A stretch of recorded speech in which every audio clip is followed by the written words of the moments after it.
We rolling? Yep. Good evening, folks. My name is John Messner. I'm a commissioner with the Colorado Energy and Carbon Management Commission. Appreciate everyone coming to share their thoughts with us tonight.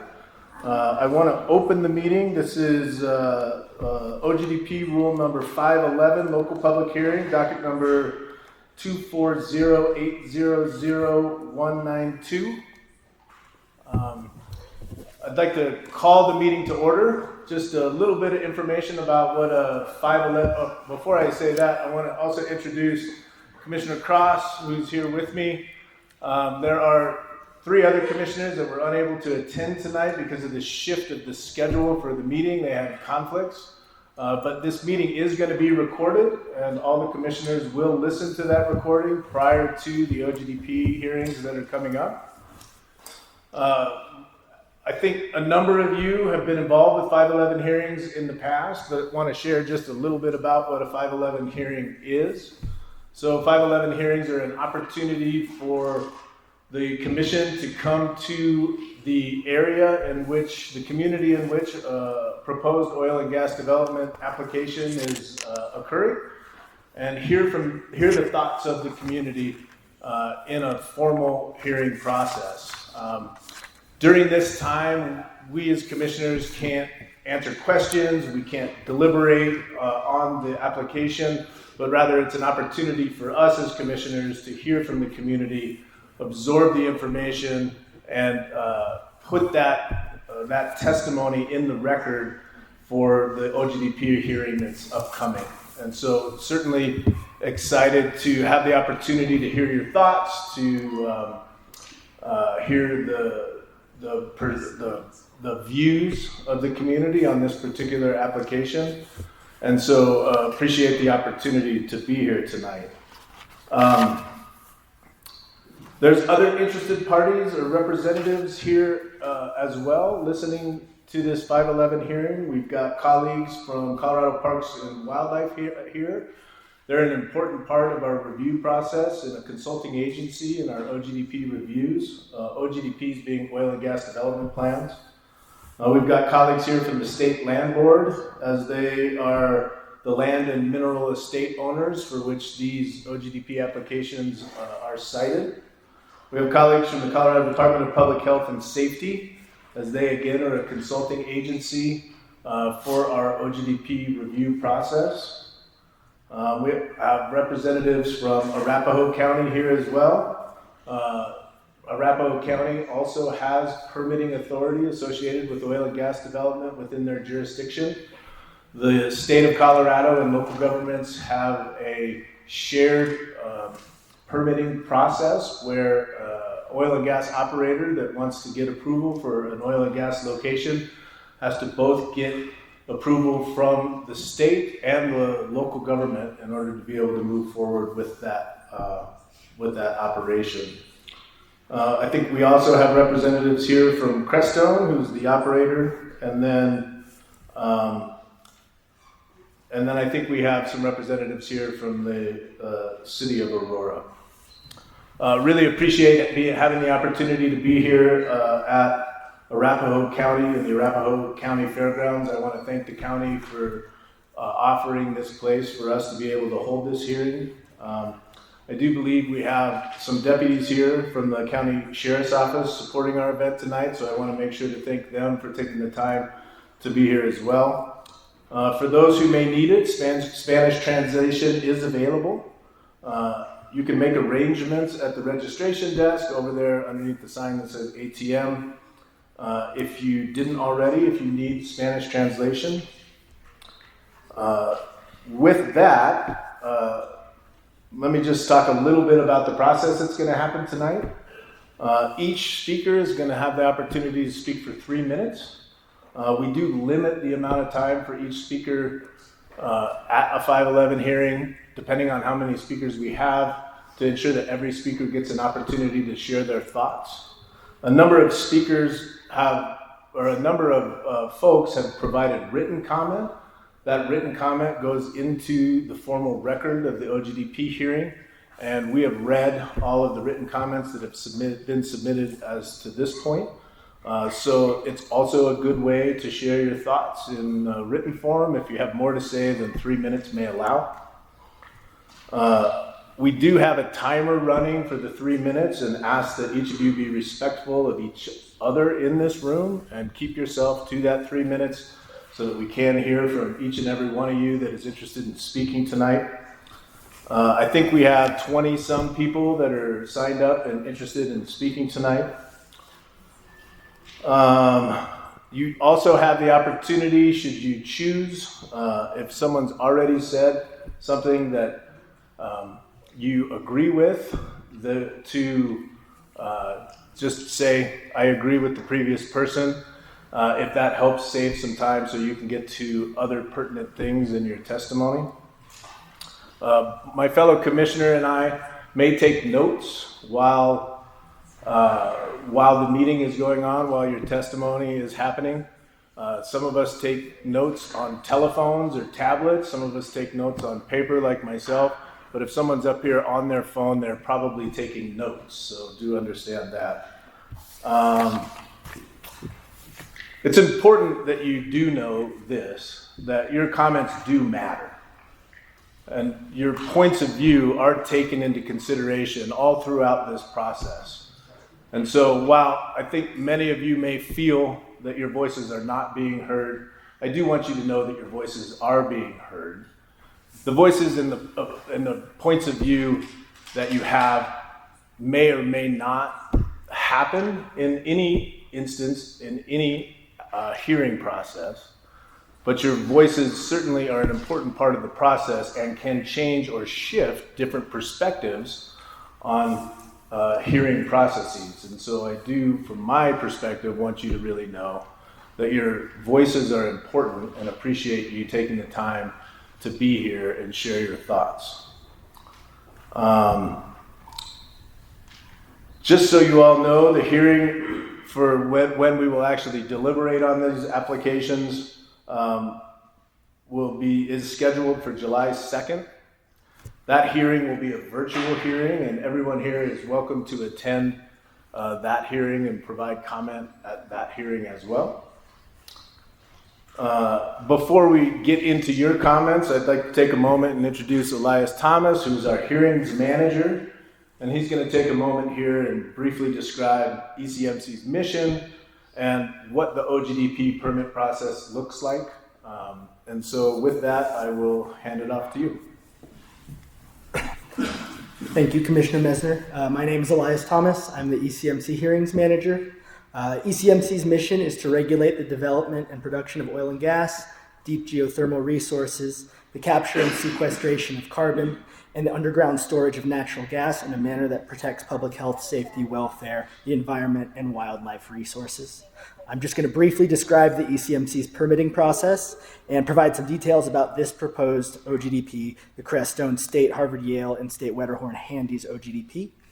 To begin, this is part of a comprehensive area plan, or a CAP, which is a holistic landscape-level consultative process for planning and permitting locations for the production of oil and gas in Colorado. This precedes OGDPs. An OGDP, or Oil and Gas Development Plan, is a process that requires energy development operators to seek approval from the ECMC for each proposed drilling location. ECMC's mission is to regulate this development in a manner that protects public health, safety, and welfare. Because the CAP process supports this mission, ECMC encourages and may require oil and gas operators to submit CAPs for approval prior to OGDPs. A CAP can span 2 or more subsequent OGDPs. An OGDP can encompass a single well or up to several dozen wells or multiple locations. And obtaining ECM's approval for a CAP and OGDP is an extensive and public process. Crestone obtained approval for the CAP in the summer of 2024, and many of you may have participated in that process. Next, the operator follows up with the OGDPs.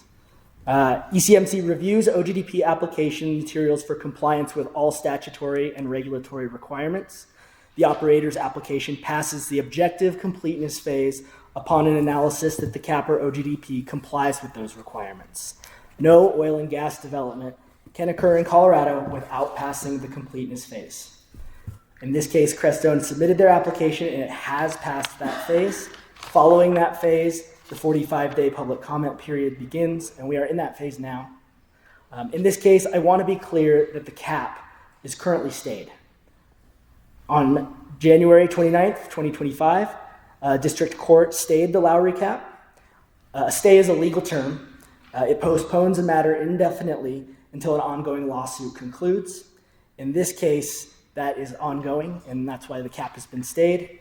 A description of this matter is available on the April 2nd, 2025 recording of the ECMC weekly hearing. In summary, there were 2 petitions to the Lowry cap proceedings. One of those petitioners was dismissed during the cap proceeding or prior to the cap proceeding beginning, and that was a mineral owner. The plaintiff who brought the judicial review is that mineral owner who is claiming they were improperly dismissed from the cap hearing. To be very clear, the cap itself has not been challenged. On April 21st, 2025, the court issued a guidance order that recognized that the stay order does not prohibit ECMC from processing permit applications for oil and gas development within the cap boundaries. So in summary, this OGDP is continuing the permitting process independent from the cap, which is stayed. Commission hearings are public meetings, and ECMC welcomes public comments in multiple ways, one of them being this 511 hearing. Stakeholder comments are taken during the application phase. Written comments are taken from the public during the 45-day public comments period. Real-time comments are taken during hearing, and where we are right now again. At the conclusion of the public comment phase, the ECMC holds a hearing at which the Commission decides to approve, deny, or stay the OGDP. Again, only applications that have passed objective completeness, may come before the Commission. The Commission has the discretion to approve, deny, or stay these applications.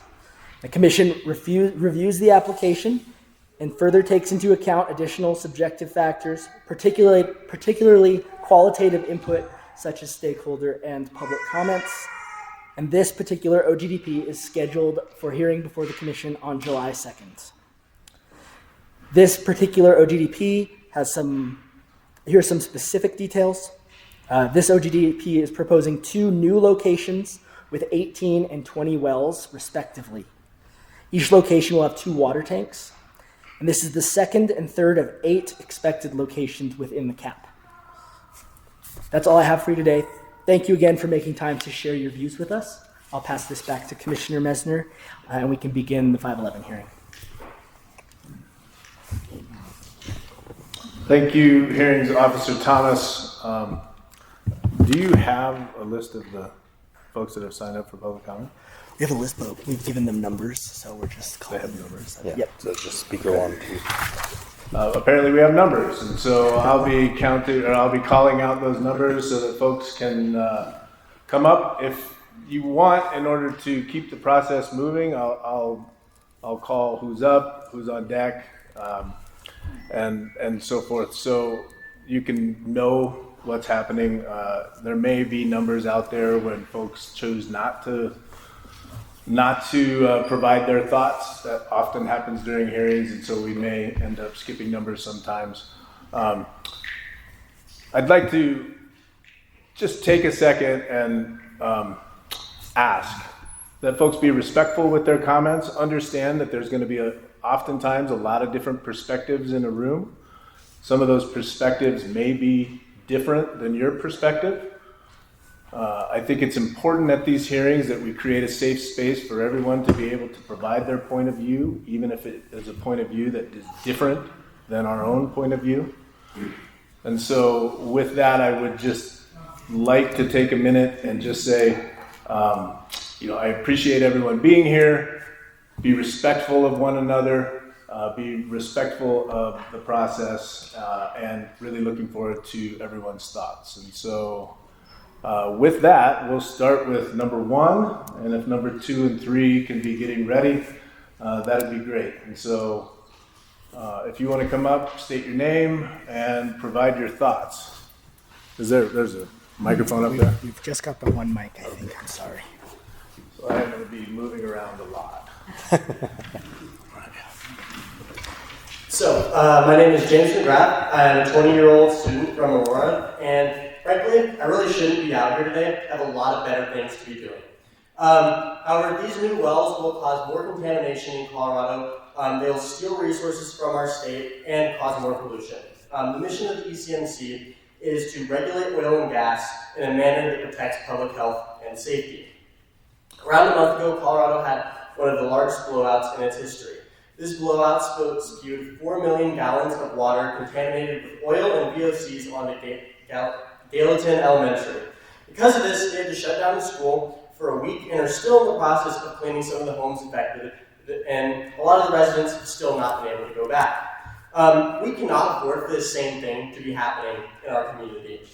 These new drilling pads will put the environment as well as the reservoir and our community at risk of contamination from another blowout. The fracking industry won't just contaminate our state though, they will also be stealing vital resources from our state. One fracking well can use millions of gallons of water, and I'm sure all of you are aware, Colorado does not have a lot of water to spare. We're already fighting with other states, arguing with them about what they're doing with water from the Colorado River, and so I think it's frankly a little ridiculous that we're talking about giving millions of gallons of water away to people who are just here to come pollute our states. Fracking operations, again, will pollute our states. Fracking operations need thousands of trucks to come ship in water, ship out oil, ship in materials, and this leads to an increase in pollution and harmful smog. And this is not even to mention that most of this smog also contributes to global warming and negative health outcomes for most of the people in the area, such as cancer and other things. Colorado already has some of the most polluted cities in the country, and so again, it's really just a question of can we really afford for this to get any worse? Fracking will cause more contamination, more pollution, and steal vital resources from our states.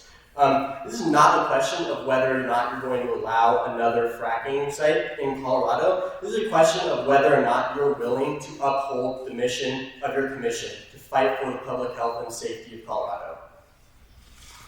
Thank you. You can leave that there. I'm just going to yell.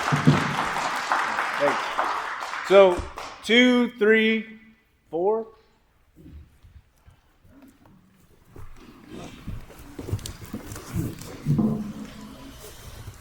Hi, I'm Allison. I'm a public school teacher who has lived in this area since 2001. It's a whole lot easier to talk in front of second graders than grown-ups. My family, friends, and former students enjoy spending time at the Aurora Reservoir, and the proposed drilling here has me fuming. Our air quality is already approaching unacceptable. Our lives will be lacking with this fracking. When the safety systems failed at the Bishop Well in Gallatin just last month, a chemical plume spewed toxic particles into the air for 5 days, causing permanent damage to the surrounding areas. Gallatin Elementary School was closed for weeks. Gallatin is rural, but Aurora Reservoir is surrounded by densely populated neighborhoods, businesses, and schools. There are 10 schools that are less than 3 miles from Aurora Reservoir. With more than 7,000 children attending these schools, an event similar to Gallatin would impact so many more lives. Saying no to drilling would save our children from cancerous particles in the air. Saying no to drilling would save our drinking water from contaminants. Saying no to drilling would save our businesses and schools from costly closures. Saying no to drilling would save our homes, wildlife, and recreation areas from pollutants. Saying no is the right thing to do. Please do not approve this toxic move.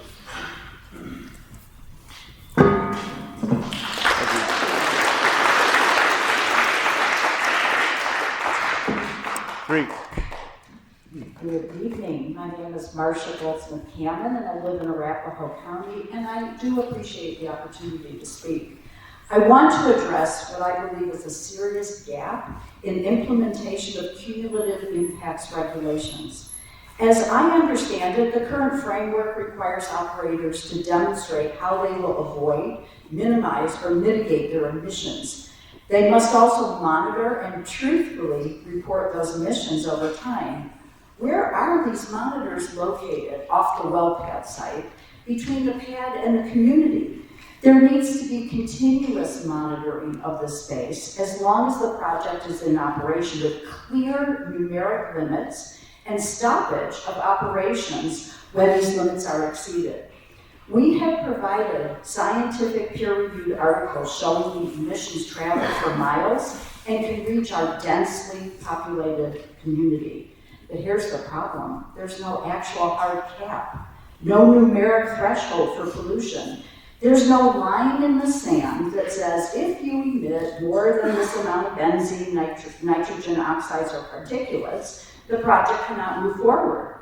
Without that kind of clear, enforceable ceiling, the ECMC is not fulfilling its mission to permit oil and gas extraction only insofar as human health is protected.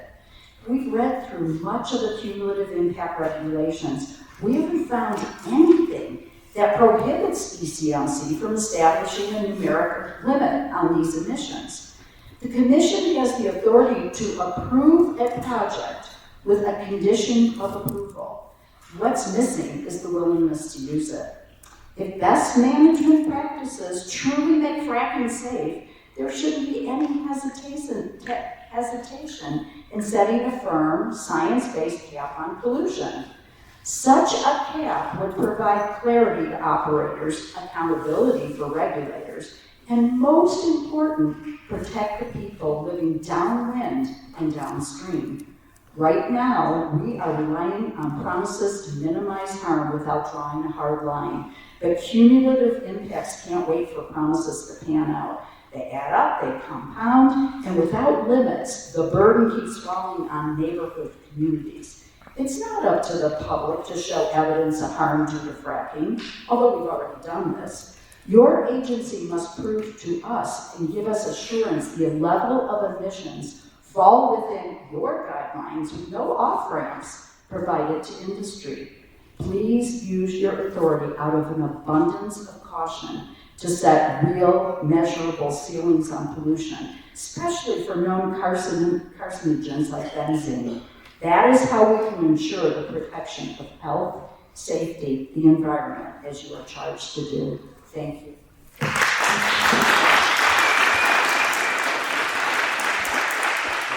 4, 5, and 6.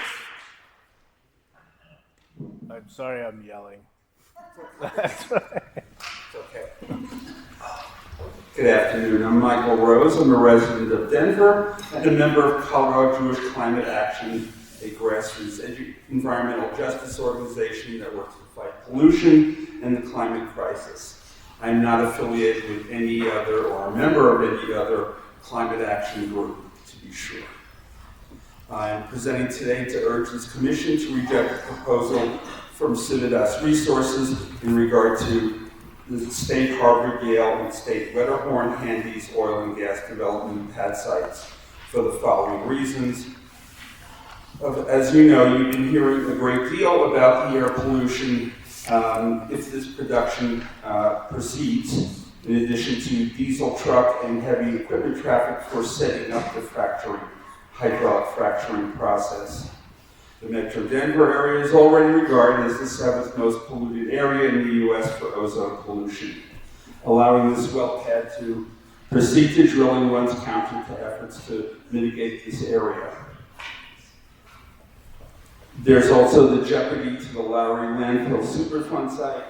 The proposed well pad and other well pads in the Lowry Ranch area are within proximity to this Superfund site, which contains some 138 million gallons of liquid toxic waste. The land encapsulating this Superfund is known to be porous. Drilling near this area poses an unacceptable risk for water contamination, not only for 400,000 people who rely on water from the Aurora Reservoir, but also for aquifers supplying water for the Metro Denver area and Colorado Springs areas. There is also concern in relation to the recent blowout in Weld County in Gailton, as how the current proposed gas development plan would pose to this area. And although I live in Denver, I join with citizens living in the affected area in saying enough. Civitas earned some $3.4 billion in 2023, the last full year of available earning records. They already earned considerable sums of money on oil and gas production from active wells in this area and elsewhere in the United States. They cannot have it all.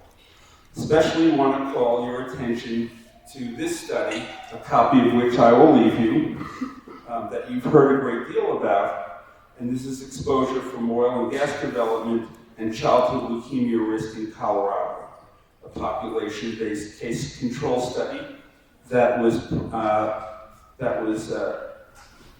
published from the American Association for Cancer Research Journal in I believe it was March of this year.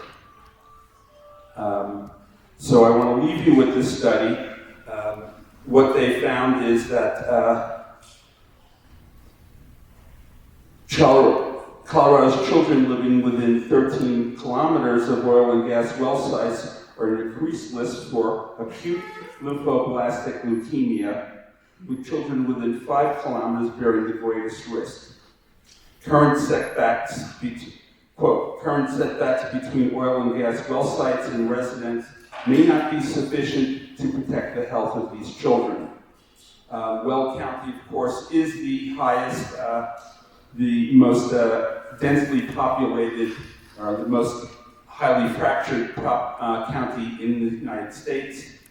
And however, we have the Dagwood-Bumstead sandwich of a non-attainment air pollution area, plus growing population in this area. We have the holding tendency of the Front Range Mountains, and on top of that, to include these proposed well pads is especially concerning. Today, for example, and right now, we're at moderate air quality at this moment.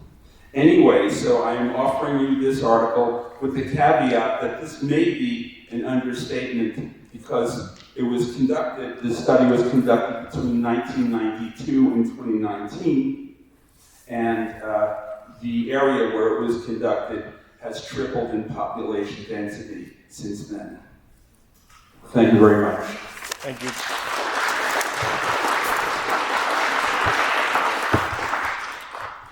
Speaker 5 and 6 and 7, if you could get ready, please.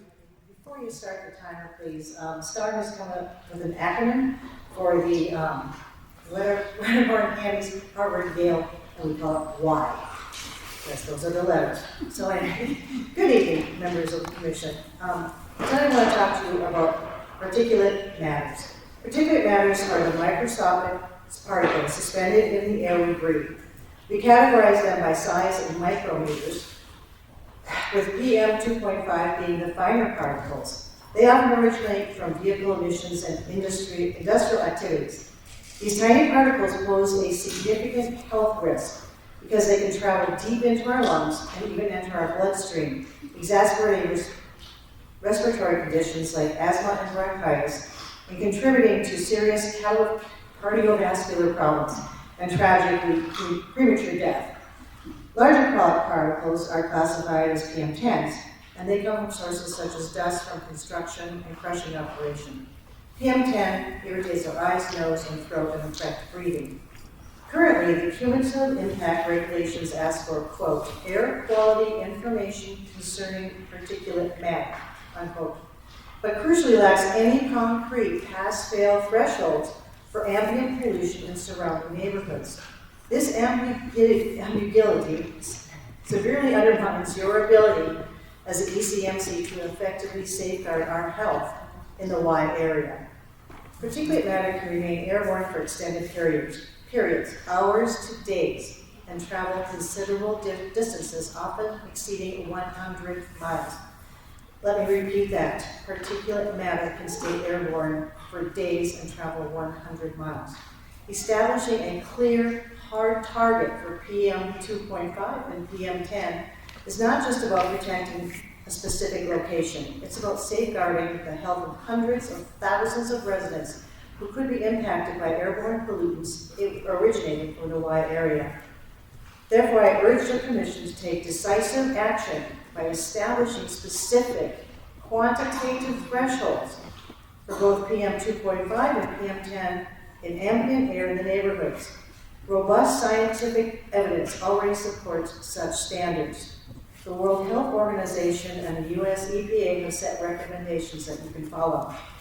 In conclusion, given the compelling scientific evidence and the broader regulatory trends towards measurable, data-driven safety standards, I respectfully implore the ECMC to not only adopt these evidence-based thresholds for PM 2.5 and PM 10, but also to mandate a shutdown of operations whenever these levels exceed the established limits in the neighborhood. Furthermore, this rule must eliminate any option for companies to pay fines as a means of circumventing compliance. Your commitment to protect the public health demands clear, enforceable standards and a firm stance against allowing harmful levels of particulate matter to persist, regardless of the pollution source. Thank you for your consideration. Thank you.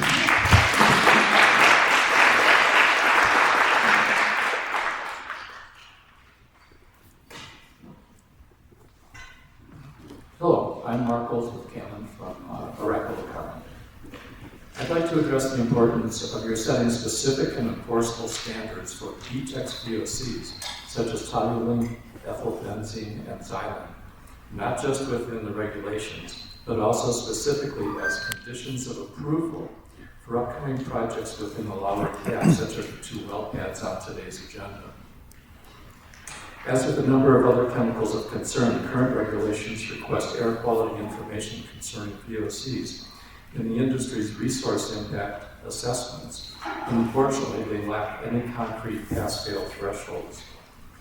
We're moving in the right direction by requesting that these BTEX compounds, or VOCs, not be used in fracking fluids, but they're still emitted during flaring operations, and they are also emitted during virtually all stages of oil and gas fracking operations, including fugitive emissions or leaks, process vents, engine exhaust, as well as produced water and drilling mud.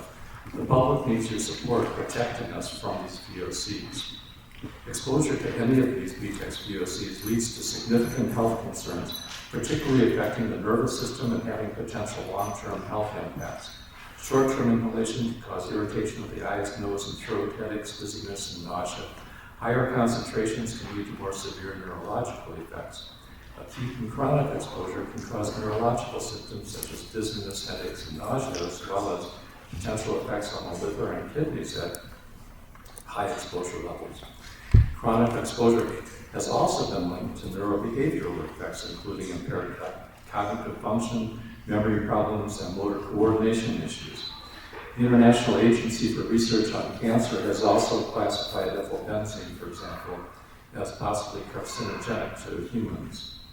Both the World Health Organization and the U.S. Environmental Protection Agency have established reference concentrations for all of these VOCs, and we urge you to adopt these limits appropriately into your conditions of approval for these new well pads for the protection of the public health, safety, and welfare and the environment. Given the strong scientific evidence, these limits must be coupled with strict requirements for monitoring not only on pad, but also in open areas away from the well pad in the direction of and within the densely populated communities adjacent to the western boundary of the Lowry Ranch. And these conditions of approval must also mandate complete shutdowns when air quality does not meet the appropriately required standards until the sources of VOC emissions have been properly repaired and improved. And that's for the life of the projects. We need your help protecting the public health, which demands clear, enforceable standards and a firm stance against allowing harmful levels of this hazardous air pollutant. Thanks for the opportunity. Thank you.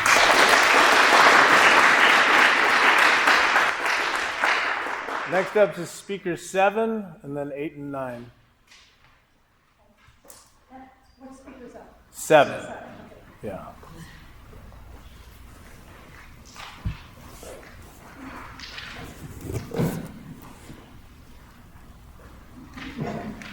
My name is Dennis Markoche, and I live at 3733 South Earth Circle in unincorporated Arapahoe County, near the Plains Conservation Center, about a mile from the Lowry landfill. I want to thank the commissioners for the opportunity to testify this evening. I also want to thank you for your service to the state of Colorado, and Commissioner Mesner for your work with the consortium on abuse water.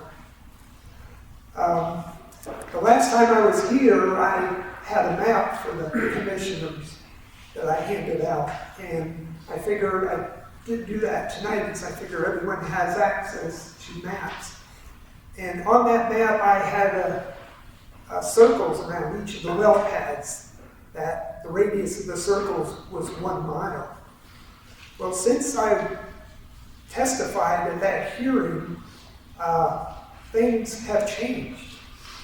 And so I'd like for everyone to get out their maps when they have the opportunity and now draw a circle around those well pads with a radius of 2 miles. The reason for this is based on the blowout that occurred up in Weld County last month. And, we were seeing detections of these organic contaminants for miles away. I think the CSU group found, benzene 2 miles from the well site. And so that's why I asked everyone to draw new circles on their maps. What happened up there can happen here. It shouldn't have happened, but it did. Now, I don't have access to all the information that the commissioners might have as to what really occurred up there, but in a way, it doesn't matter. It happened, and it could happen here. And we have a lot more people that live in this area that could be exposed to this. The CSU group found the benzene levels of 10 times the EPA limits.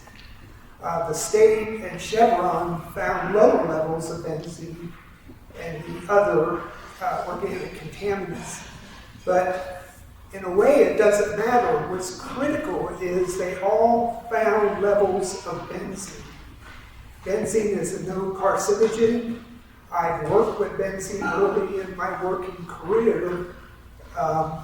Thank goodness we got that out of the processes that we were doing. But even if you're below those EPA exposure limits, these organic contaminants bioaccumulate in the body.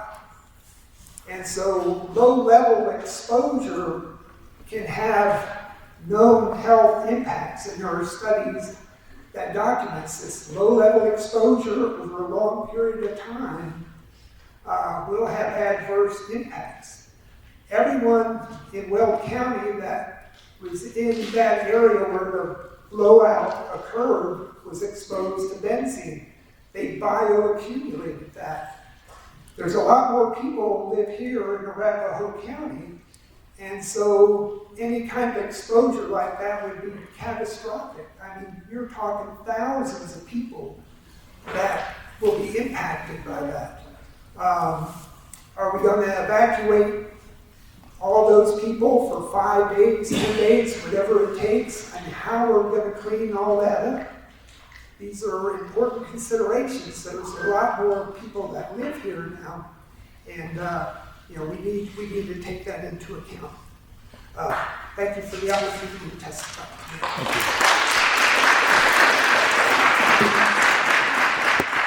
Speaker 8, then 9 and 10.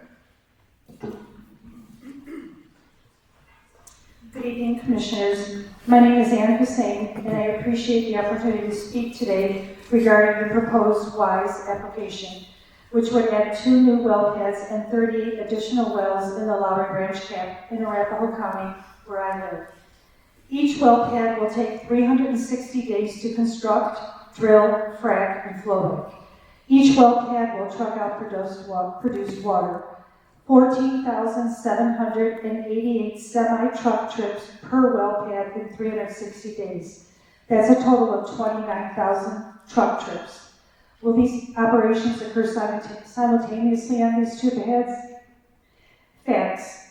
October 2024, Colorado Air Pollution Control Division reported that oil and gas operations are responsible for 60% of Colorado's air pollution.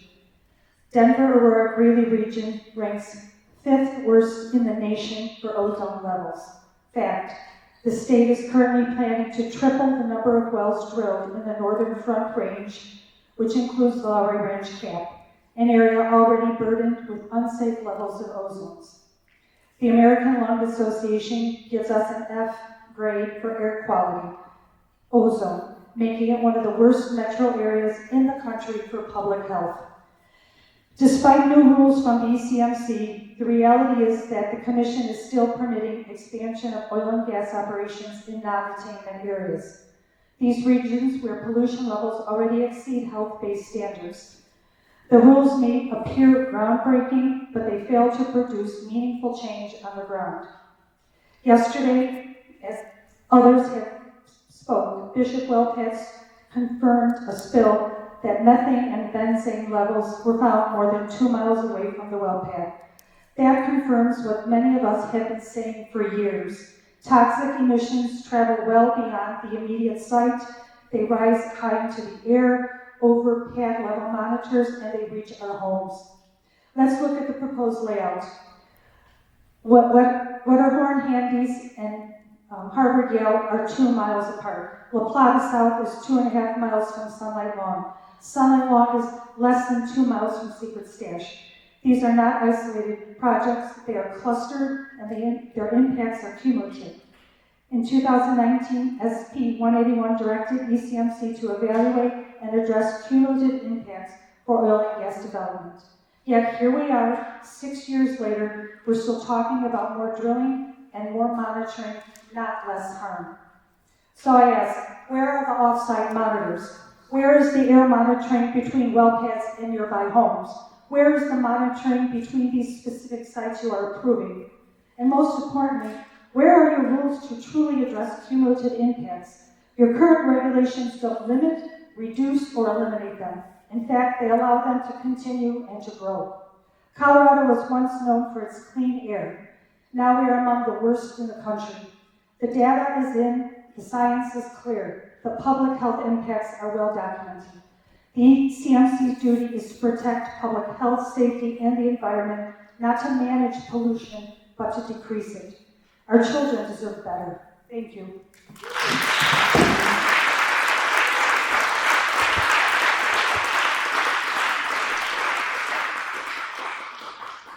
9. And I just want to say I agree with everybody who's spoken already. All of it. Hi, my name is Ellen Kiesick, and I suffered respiratory problems as a child and still do. And ironically, my pediatrician when I was younger, I'm not going to tell you how many years ago that was, but you could probably tell how long ago it was because he recommended moving to Colorado because the air was so pristine and clean. And with the low humidity and the combination of the air quality, intense sufferers of allergies and asthma like I had a respite from all that. And we didn't get to move. We wish we could, but now I'm here, and I live in Aurora in Arapahoe County. But the problem is that I don't see that pristine air anymore, and the pollutants in our air and in our waters is just rather alarming to me.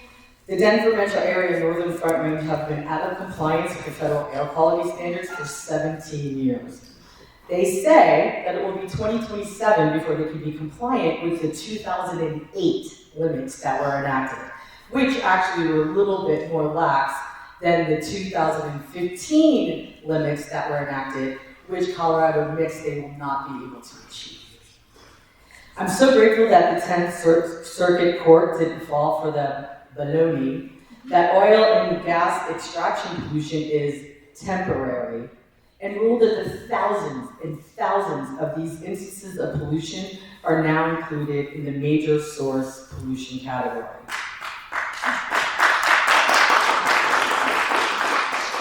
In 2023, the oil and gas industry in Colorado reported 1,186 spills to the Colorado Oil and Gas Conservation Commission. I'm sure you're aware of this. Wasn't sure if you were. So, my question to you is, how many accidents have to happen that you find acceptable before you rein in on the insanely large number of wells to be built in our area? How many more local residents have to suffer from respiratory problems, cancer, or other health issues before you realize that adding to our abysmal track record for safety, it needs to change? We need these wells to not keep proliferating under our schools, under our neighborhoods, under our drinking water sources, our open spaces, our greenways. And we need to realize that we have to protect our most vulnerable, who are the ones being affected by this. And as your job is to protect us, I'm hoping that you will reconsider and really start planning on using those wonderful renewable energy sources that we really should be focusing on. Thank you.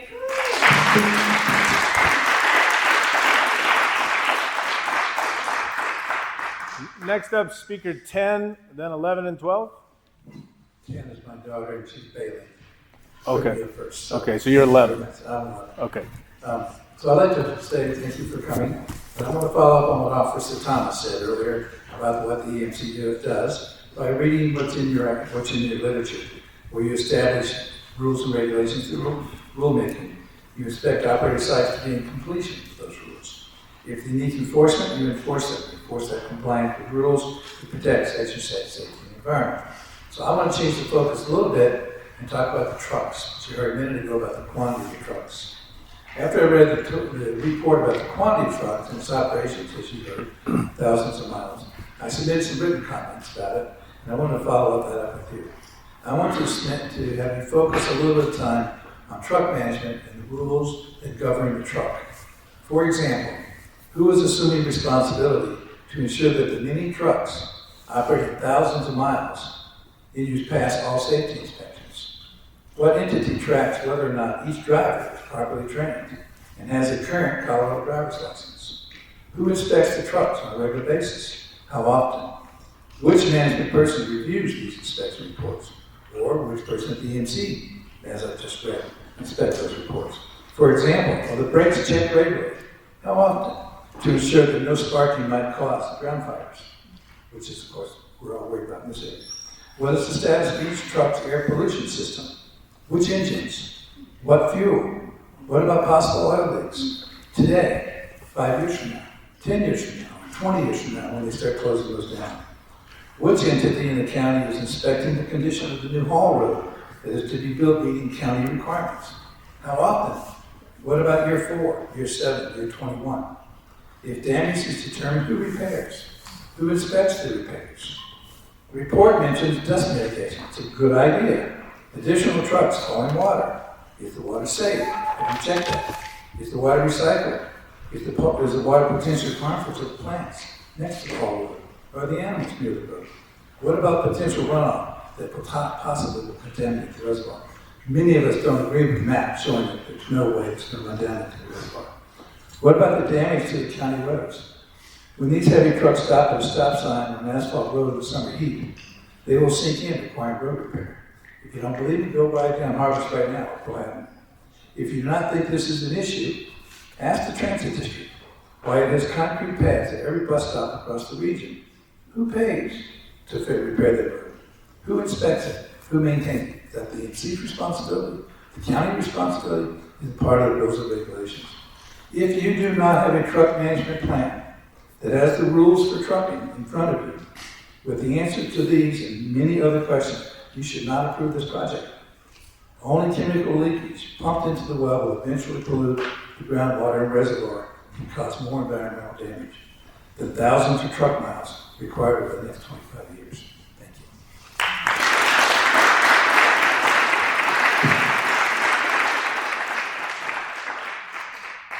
Next up, speaker 12, then 13 and 14.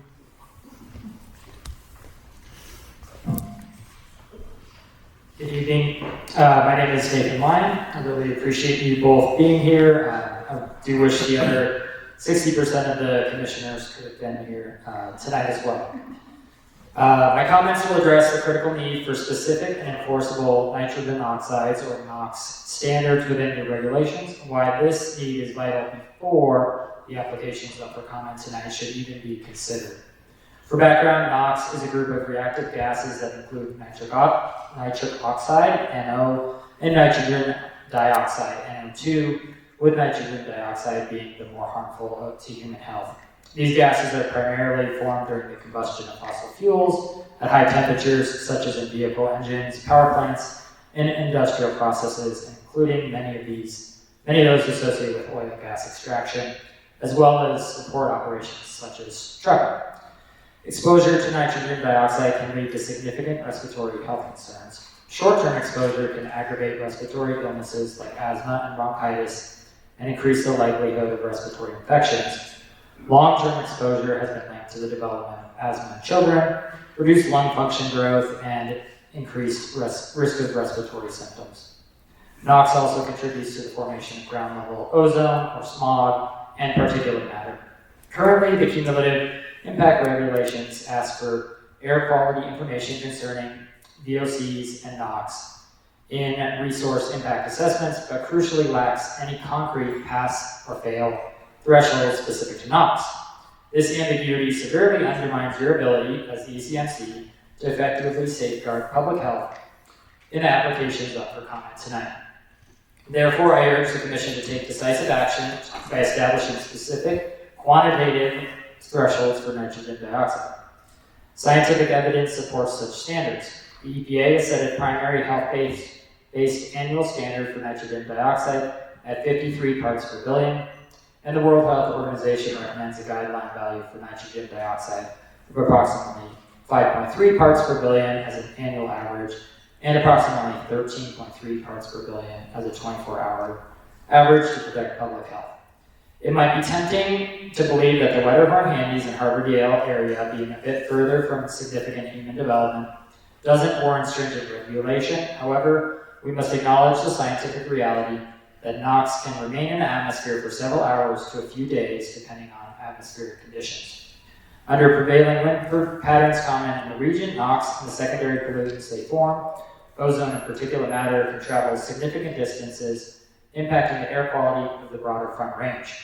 In conclusion, I respectfully urge the ECMC to not only adopt stringent evidence-based thresholds for nitrogen dioxide, but also to mandate a shutdown of operations whenever these levels exceed the established limits. In the case of Wetterhorn, Handies, and Harvard-Yale, you are simply relying on hope to safeguard public health. Thank you for your time.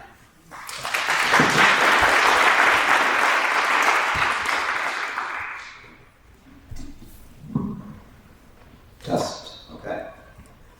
I'm Tom Yeager. I'm actually from Broomfield, where we got fracked in 2019 by extraction oil and gas, which is now Civitas, however you say their name. I'd like to share with you my experiences, because I've been very interested in fracking in Colorado ever since then.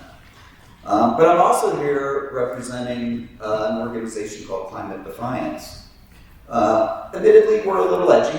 Our mission statement is to humiliate climate criminals. And I'm here to present a very prestigious award. This certification of recognition recognizes the top 10 climate criminals in the state of Colorado. This person will be joining the ranks of Chris Worth, Jared Polis, Michael Bennett, Dan Haley, Lynn Granger, and others. This person has epically failed their duty to protect the public health, safety, and welfare of our great state. And the award goes to Jeff Robbins. Obviously, he's not here, so I guess I'll mail it to him. Back to my own personal comments. I've been to so many of these things. And I don't know, I kind of fail to really believe that these make a difference. I've seen it time and time again in Broomfield, in Erie with Draco, here. I mean, to me, it kind of looks like you're a bunch of high-paid professionals ensuring that the oil and gas industry progresses unhindered. Because you only have denied 2 permits. That was last year, and yet you approved 1,100. That's a 0.2 denial rate, 2-point percentage. I mean, health, safety, and welfare, I don't know. I have a hard time believing that. So really, I don't think this is going to do much. I think you guys are going to get fracked. And pretty much the only thing you have left to do is to stand up for yourselves. Don't let them frack you. That's my personal opinion from my experiences in Broomfield. In a year or two, when the trucks roll in, you're going to have to show up. You don't have to get arrested, but you've got to show up with your signs and make the world know this should not be happening. You got to protect yourself, because these guys are not going to protect you. Thank you.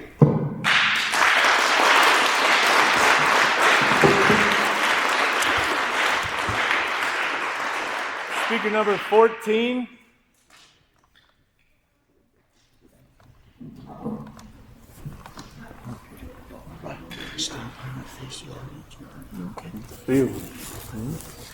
Thank you very much. My name is Jack, and I live in Talons Reach. And as part of the CAP and the proposal, wells are planned underneath my home, my wife's home in Talons Reach. I agree with everything that has been said previously. Thank you. Previously, in terms of the VOCs and the traffic and the truck traffic. And I'd like to just give a little bit of a different perspective, if I may. I'm a retired geophysicist, and I worked in the oil and gas industry for 40 years. And being honest, totally transparent, probably drilled 300 wells, horizontal wells out here in the DJ Basin. And have seen a lot in terms of fracking and drilling and what can be done. And what I want to do is just give a personal perspective on the project, the Lowry Cap project. From a kind of an operational standpoint, some concerns that I personally have, particularly the wells that are being planned east to west. So those wells that would go under Talons Reach, under the Aurora Reservoir, towards 470, those 3 milers that go down. The target for those wells is the Niobrara, and probably in particular something known as the B chalk of the Niobrara. And the target is about 20 feet thick and at a depth of about 7,200 feet. When oil companies, etc., they drill horizontal wells, they use a tool called 3D seismic to help guide the drill bit to stay in zone and stay in the target. One of the issues is that when you get to Talons Reach and even part of the Aurora Reservoir, there is no 3D seismic to guide the drill bit. So in this case, Crestone, Civitas will be drilling what we call blind. You know, they're going to be out there in the dark drilling this. And really, in order to try to stay in target is a very difficult thing. Plus, when you look at the Niobrara, it is highly faulted. These are geologic hazards, okay, and heavily faulted. And in some cases, these faults propagate to the surface, such that if you were to stimulate a well, frack a well, whatnot, there is the possibility of fluids and gases migrating up those faults. So, not that they are poor operators or irresponsible operators, accidents happen. You know, we all know that. Accidents happen. So I'm really concerned that operationally, this doesn't seem to be the most prudent way or use of those resources. Plus, given my experience, I would doubt, quite honestly, that these wells would even be economic. So we would be drilling these wells basically for nothing. There are 2 Crestone Peak wells on the east side of Aurora Reservoir currently, and they are both uneconomic. They have been shut in for 6 or 7 months right now. Chances are they'll never be brought back online. So that expenditure of resources, drilling kind of a tenuous position underneath our neighborhoods like that, really for no gain at all or anything, just seems like a huge waste of energy and effort. I would just say that I would recommend that maybe Civitas, Crestone Peak abandon their efforts to go from east to west, down dip about 500 feet, and maybe focus their efforts into other areas. Just a few comments. Thank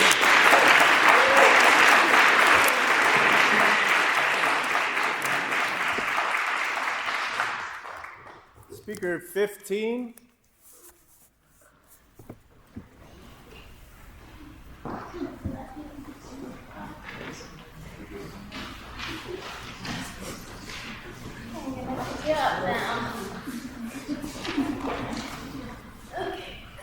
My name is Emily, and I live in Central Park, and my family and I spend a lot of time at the Aurora Reservoir over the summer. I've been looking into the question of PFAS, and so thank you, by the way, for coming and taking public comment. We appreciate Hey, Emily, that. 1 second. Does she need to use the microphone to have it caught on the recording? It should still get caught. Okay. Will you step on the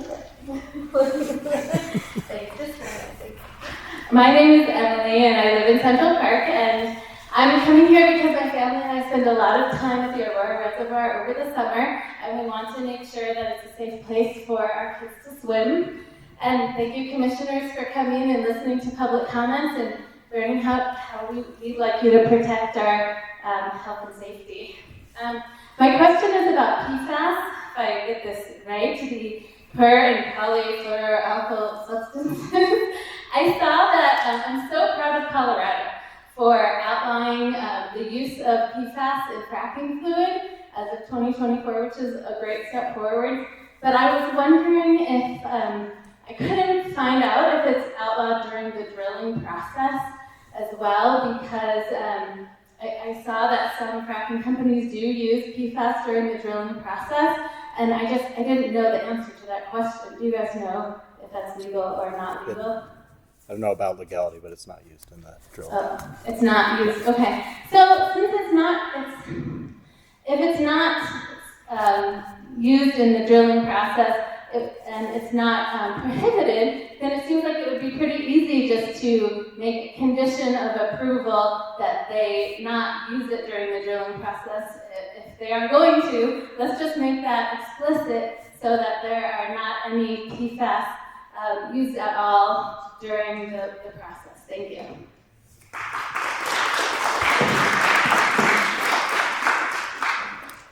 Speaker 16.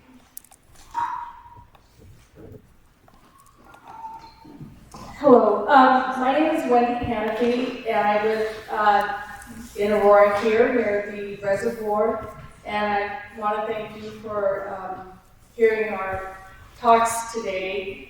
I personally have lived in Colorado my entire life. I used to work for the Department of Natural Resources for CDOW or CPW, whatever the acronym was going by, and so I've spent my career, I am retired, trying to protect the resources of the state of Colorado. And My concern really is personal though here tonight. It's about air quality. I'm somebody with severe pulmonary issues, and I have many friends in the same boat, friends with things like cystic fibrosis. I personally have about 1.5 lungs. I had damage to one lung, and I have bronchostasis, which means that, like someone with cystic fibrosis, if certain liquids or pollutants or things like that get in that lung, it cannot cure it on their own. It's a pretty serious process to get well. And anybody who's ever lost consciousness due to lack of being able to get air, having their heart race uncontrollably, knows what ozone can do to someone like myself. And as people have already mentioned, the 9-county area that includes Adams, Arapahoe, Douglas, Denver, you name it, all the way through Weld County, we've been out of compliance for ozone for over 17 years. We did not meet the 2008 75 parts per billion, I believe it is, or million, or the stricter standards of 70 parts per, I think it is parts per billion. But anyway, as someone previously said, the 10th Circuit Court of Appeals told EPA to go ahead and go back to the drawing board because they didn't consider oil and gas operations when they were doing their air quality.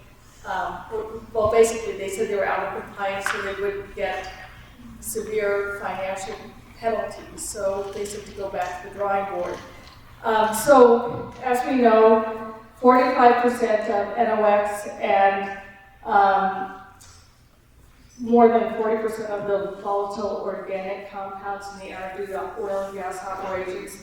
So I'm just going to reiterate what somebody else said, to really have you guys put some standards on what's an acceptable emission, and then have really good air quality monitoring to make sure that those wells stay below that area so people like myself can breathe.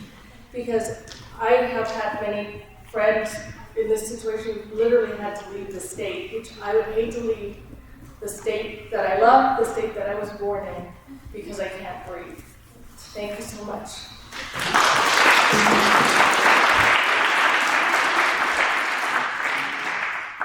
Speaker 17. 17 is my favorite number. There you go. Commissioner Messner, Commissioner Frost, and the manager, Elias Thomas.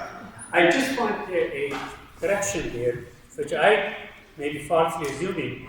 You described that the Commission has the authority to approve, deny, or stay. But they have a fourth option, which is probably much more prudent option, to amend it and pose some restrictions or some other things, such as, we are going to give you a setback of 4,000 or 5,000 feet or 6,000. Commissioner, this is the Commission's full authority that they can do it. The second thing for the Commission that I want to say is my favorite philosopher is Aristotle, who taught Alexander the Great. And Alexander the Great says, in the end, when it's all over and we are dead and buried, all that matters is what have we done. The currency of the trust is the most important currency. It's not dollar, it's not pound, it's not anything else, it's not Swiss francs, it's trust. This community trusts you, commissioners, so you have to do the right thing. My name is Sakawat Hussain. I'm a resident here, I'm a physician by profession, and I honestly believe that the best treatment is not cure, but prevention. And you guys have that prevention option with you. Today, I'm going to talk about volatile organic compounds, namely benzene. You are aware benzene is highly toxic, petrochemical, a volatile organic compound known as human. And the Department of Health and Human Services and international cancer agencies have recognized this and termed it as a carcinogen. And now there's a new term called nucleogen that causes leukemia. Benzene is released during the oil and gas extraction and can remain in the air for days or weeks, not just that very second, days and weeks. And it travels miles, and it can go from 6 to 10 miles. The recent Chevron blowout in Weld County is a stunning reminder that accidents will happen. It's not a question of if, it's a question of when. According to the air monitoring by Colorado State students, university students, benzene levels reached to 100 parts per billion at the center of the plume and were still detectable 2 miles away, and the residents there have to leave their home and the elementary school was closed. In March this year, a landmark study was done from Anschutz Medical Campus that was published in American Association of Cancer. And that found that the children living within 8 miles of oil and gas development in Colorado face increased risk. However, the maximum risk was for those children who lived within 3 miles. And there were 451 children with leukemia with a birth certificate from Colorado.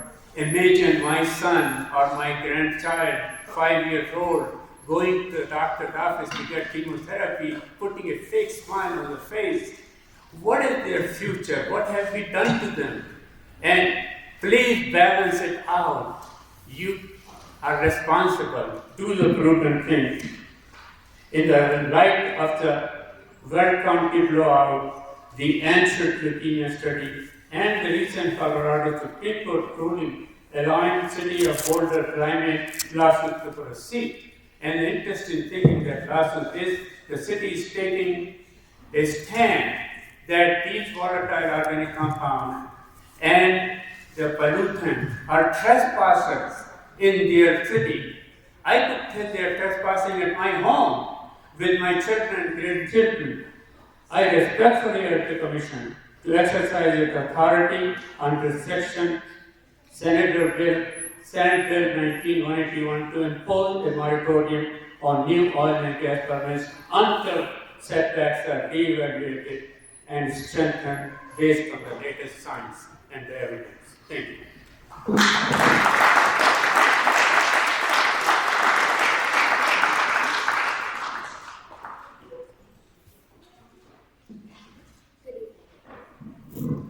Good evening. My name is James Matheson, and I am a student at Fenbury Middle School, just a few miles from the proposed oil and gas wells that we are discussing tonight. Having oil and gas well pads so close to where my friends and I live and go to school is a scary thing to think about. We all know about the disaster in Weld County last month, where a gas well exploded and spewed toxic fluids for more than 80 feet in the air for 4 days straight. That well is located basically in the middle of nowhere, so only a few people's homes have been permanently poisoned. Can you imagine if it happened at the well pads that are on the coast tonight? We're talking about sandboxes, playgrounds, and garden soil with thousands of families soaked with cancer-causing chemicals. Entire neighborhoods could be left empty. The American Lung Association says that the Denver area has the 6th worst air pollution in the country. The state of Colorado itself says that more than 60% of the air pollution here is from oil and gas wells, and that less than 10% of the air pollution is from cars. Why do state leaders keep telling us to drive less to clean the air, while the number of oil and gas well permits approved has more than doubled in the last 12 years? Scientists know that gas wells emit chemicals into the air that increase our risk for cancer, especially in kids like me. Would you be comfortable with your own children playing on their school playground every day with a well pad on their horizon? Would you feel comfortable with them breathing that air while they practice soccer, singing their school choirs, and sleep every night? If not, why would you allow a company to put a well pad so close to my school and my home? Until we have a world where we no longer need oil and gas, well pads will still be a requirement. But there is nothing that says we need to put them so close to where so many kids are growing up. I don't get to redo my childhood in a place with clean air and safe water. Please don't poison the only one I've got.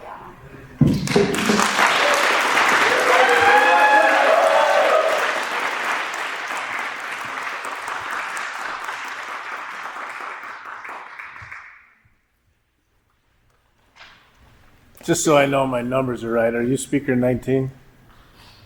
Okay. Hello, my name is Luke Matheson. This fall, I will be a freshman at Eagle Crest High School. My family has lived in this area for half of my life.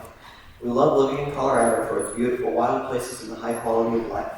I'm standing here to speak for those who are too young to speak for themselves, for my youngest siblings, for the thousands of kids I go to school with in the neighborhoods near these proposed sites, and for future generations of kids who will receive the consequences of our choices. We all have a responsibility to care for the resources of land, water, and air that we share. My family and I try to do our part with small steps like composting our food scraps and walking instead of driving to school. But our contributions are just a tiny drop in a giant ocean. Companies like Citabos make enormous negative impacts to the environment without sharing their financial bounty back to the affected communities. They don't give, they only take. They poison the air that my family has to breathe and put our drinking water at risk. Then they take their piles of money and leave.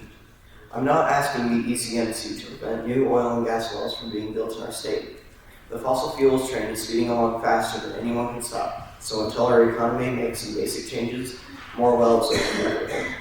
But to ignore the massive risks to residential communities, to children and families like mine, in the name of feeding Citabos' unstoppable appetite for wells, literally down the street from our homes and schools, it's a choice to put profits over people. It's a choice that tells my generation that our long-term health is less important than your business deals. It's a choice that ignores the cries of thousands of your constituents asking for protection from the billionaires destroying our planet. Thanks for listening.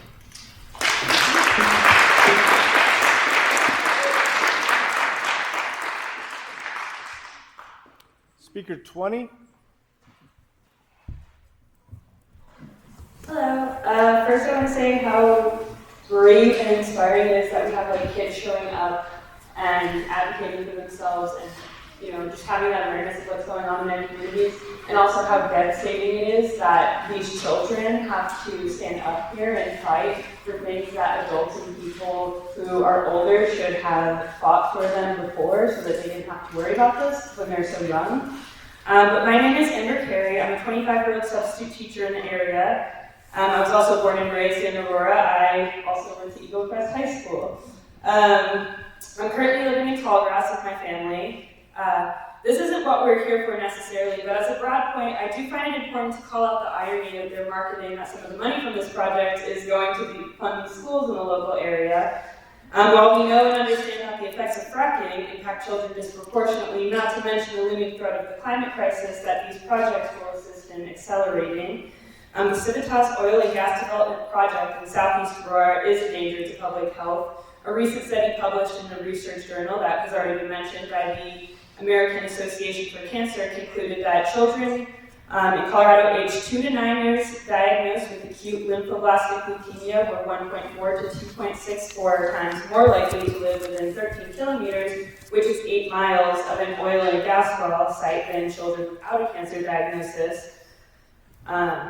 In the zip code 80016, just one of the areas within reach of this CAP project, an estimated 16,000 children are living within 8 miles of the site, encompassing 139 wells and 8 total well pads, 2 of them which we're speaking on today. The cumulative effect of these wells will be detrimental.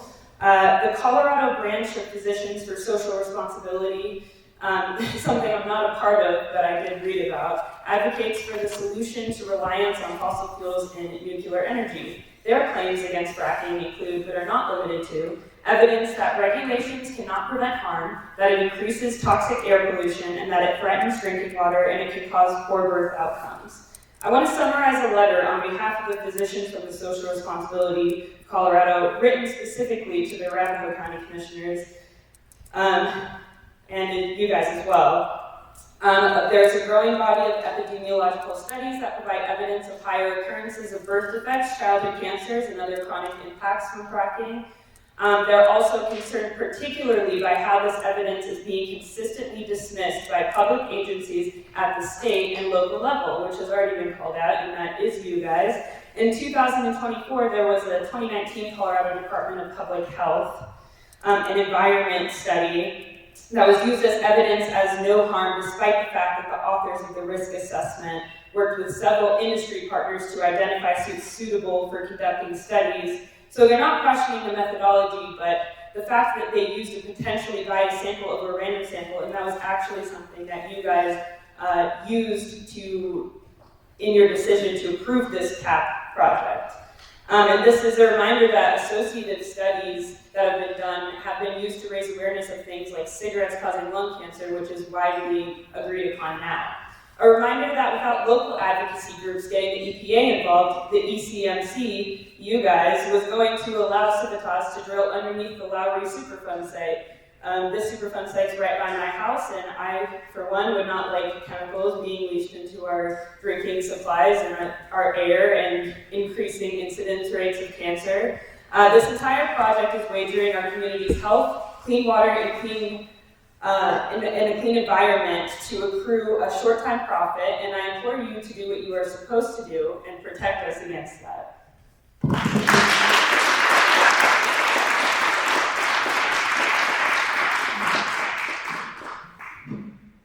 Hello everyone, hello ECMC. My name is Dr. James Tang.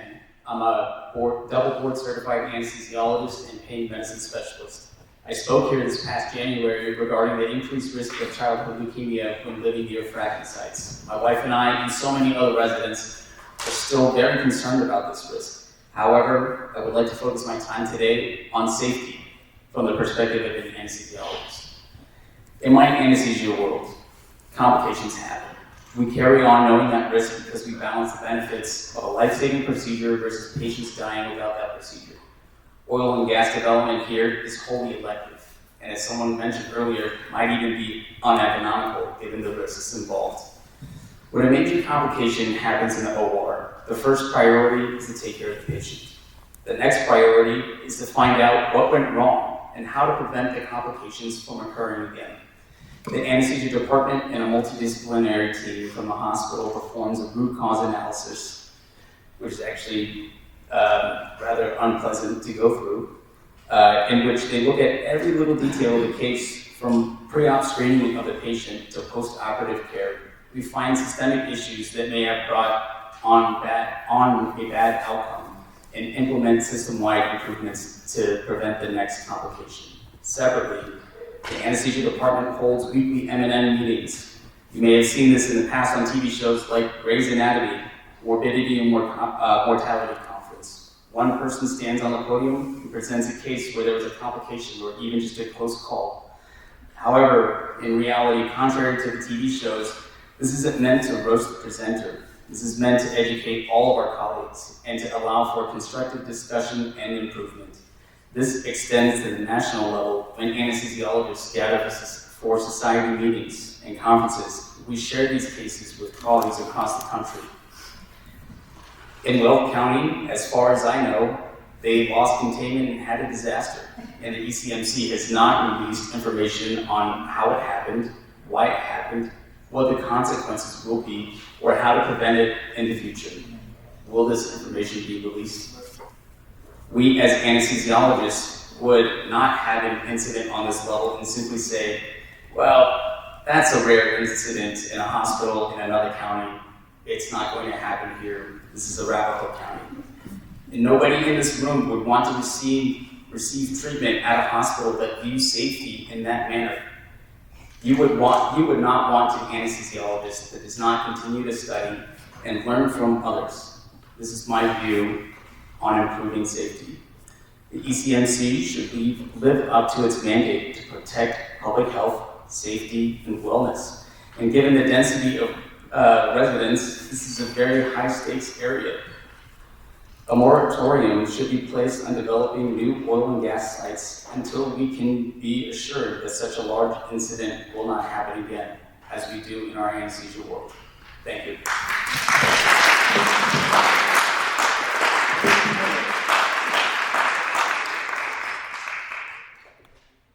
Speaker number 22.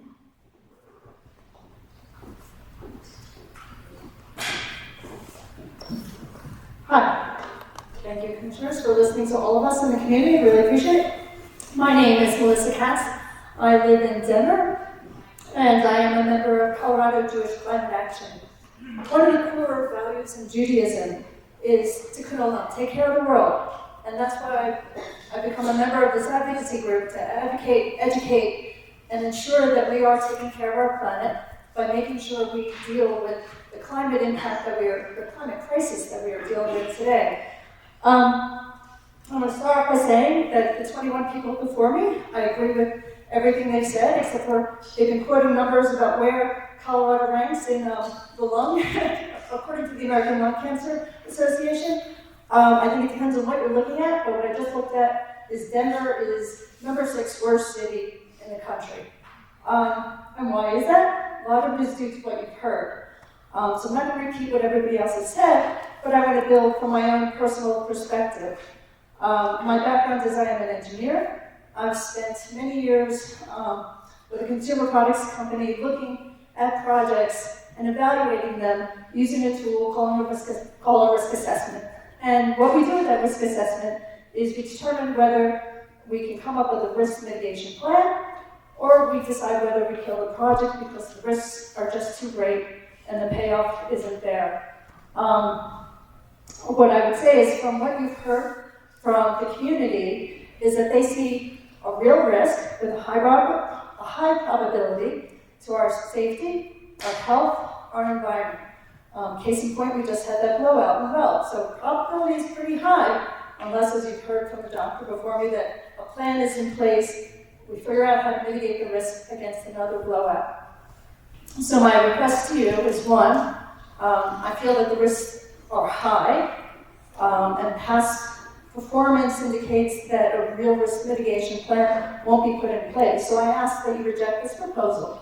But if not, listen to the community, put in place real risk mitigation plans, and take that action to reduce the risk to our community. Thank you.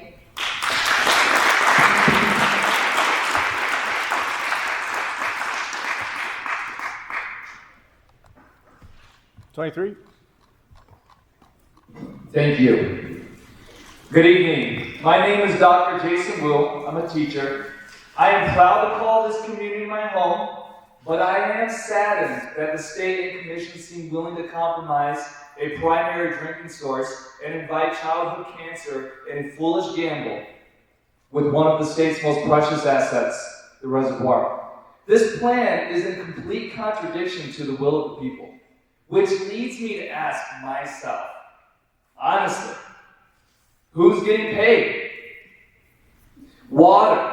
We already know the pads will be large consumers competing with residents for water. This will lead to more reuse and drawing from subpar sources, leading to lower quality and higher prices in the long term. There's also unintended contamination which stem from microleaks, pipe fittings, transfer systems, trucks, they all leak. Constant microleaks, drippings, and small spills of fracking fluid occurring all over the water basin go directly into our water supply. And all it takes is one big, unpredictable, accidental spill in the basin for a catastrophic result of historic proportions to the reservoir. Again, one of our state's most valuable assets. So again, I ask myself, who is getting paid? We have tons of kids out here. Every fracking pad increases the risk of our kids developing childhood cancer. A 2022 study in Pennsylvania found that kids were born near fracking pads 2 to 3 times more likely diagnosed with leukemia, that's blood cancer, even beyond 6,000 feet. A more recent study, University of Pittsburgh, found 5 to 7 times of lymphoma, that's lung cancer, within 5,000 feet. But let's do some quick math. Somebody earlier said 16,000 children in 80016, and let's assume, bottom estimate, 2-fold increase in cancer rate. Well, if you do a quick Google search, general cancer rate, largely comprised of leukemia, is about 3 children in that entire area. And if we double that risk, that's 3 more. And that's a bottom line estimate. If it's a 5-fold increase, that's about 13 more children getting cancer as a result of these fracking pads coming in. You don't want that out of your conscience. Literally making the approval, making the decision. We're talking about 2 to 13 kids getting cancer as a result of that decision. You don't want that out of your conscience. Please. Last August, we welcomed our baby boy Noah. Say hello, Noah.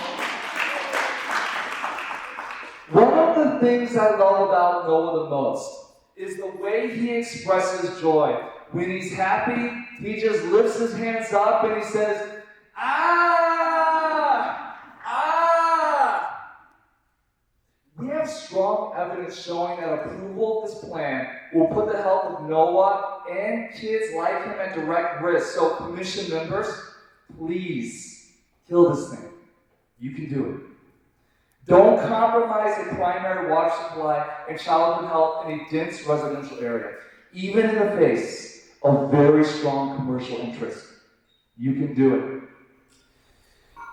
This will become one of the historically and morally disastrous decisions for the state of Colorado.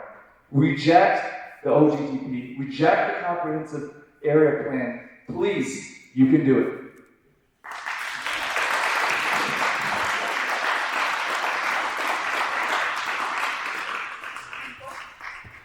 '24.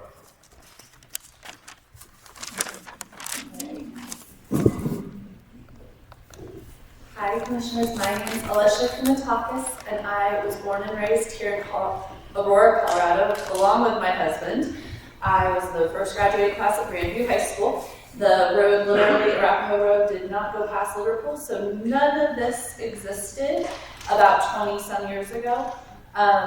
I wonder why they didn't just frack on that land when it was empty. Now they want to do it now that there's billions of people and schools nearby. When this land was unoccupied for several years, it seems reckless and dangerous. I want this to be a safe community where I can raise my kids so that they can also have their babies in this city like we did. We already have 3 generations. They might want to make it 4, but as it's going right now, the air quality might not be good enough for them. The water quality might not be good enough for them. I substitute teach in Cherry Creek School District full-time. I have thousands of students I care about. I teach at Woodland Elementary, Altitude. Blackstone has an elementary school, Black Forest, Pine Ridge Elementary, Buffalo Trail Elementary. I teach at all of them, and none of those kids are expendable. All of those kids matter. They should be able to play on their playgrounds with safe air to breathe. I can tell you in Blackstone, there's a community development going in right now, and yesterday at field day, we're getting all the dust kicked up from the residential community going in. We can smell the stinky trucks on our playground where the kids are playing, and that's not even half of what this is going to create and how long this project will go on. This project will be done in like a year or 2. That's going to go on and on for decades near our schools.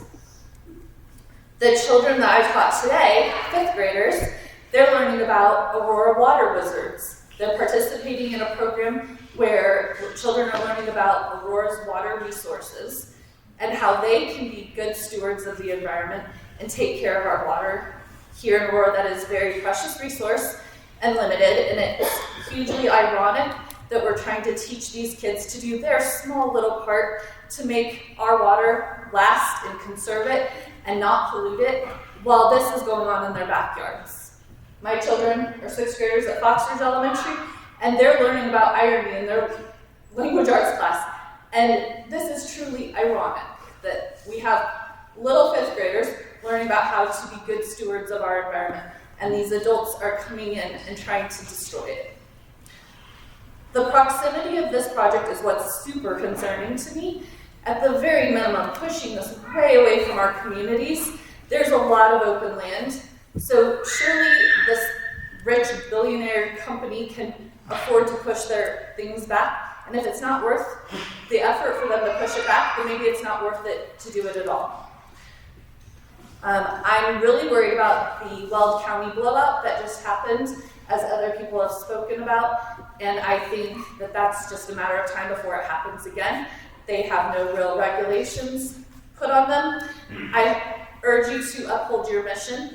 I have faith in you. Some people in this audience might not.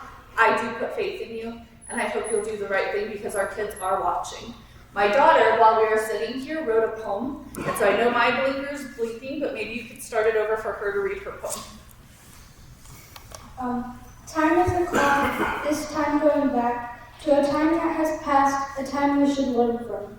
From 2016 to 2017, a protest broke out to drill for oil over tribal grounds.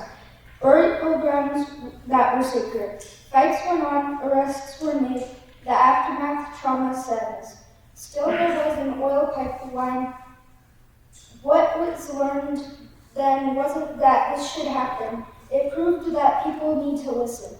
Back to current, an opportunity is here. Listen to the people, don't repeat the past. Instead of destroying burial grounds, don't just help to destroy the water in schools.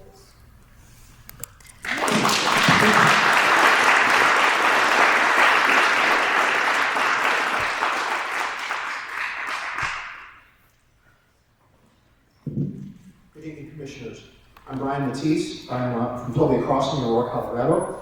I want to thank you for holding and attending this public hearing. I have concerns in three very specific areas that I don't believe have been addressed previously. First, the proximity of Harvard and Yale to two intermittent streams.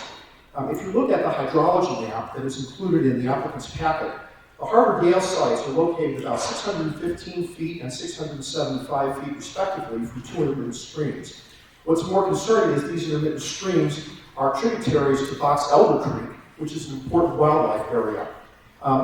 What's even more troubling is there's a severe downgrading slope from the proposed Harvard-Yale well pads directly to these two intermittent streams. And the stormwater management plan cites a 3% to 12% downgrading slope, which means any spills are going to go directly into those intermittent streams. We would propose that the applicant be required to provide better protection against spills. Second concern I have is the Wetterhorn Handies site is located 3,600 feet from a proposed reservoir C that is not adequately addressed. This reservoir C has already been located and would be an important water supply for the future.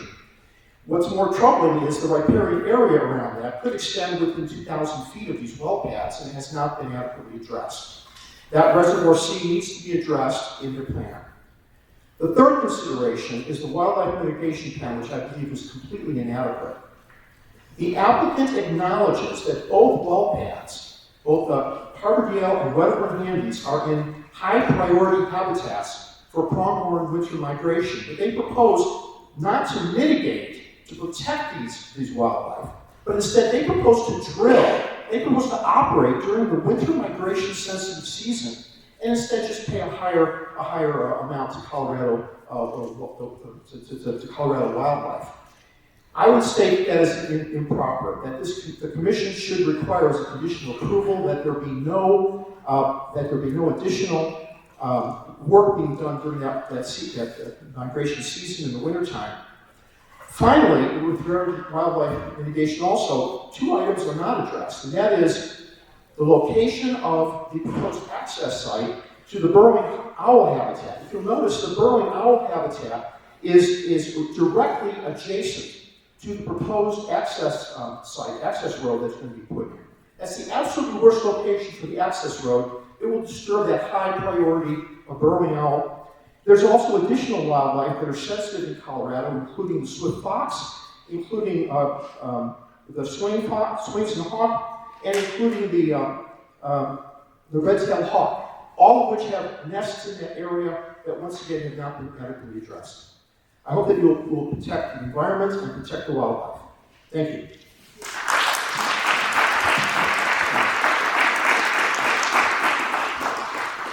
Are we at 26? 26. I want to tell you guys thank you so much for taking time out of your evening, your families to be here. I wasn't planning on saying anything like you kids said and everything I need to say, but I did want to bring up two things really quickly that crossed my mind that I don't think I've mentioned. My family and I have been in this area for a long time, but we recently upgraded. We purchased a larger home, so the 6 of us now all sit at the same dining table, which is amazing.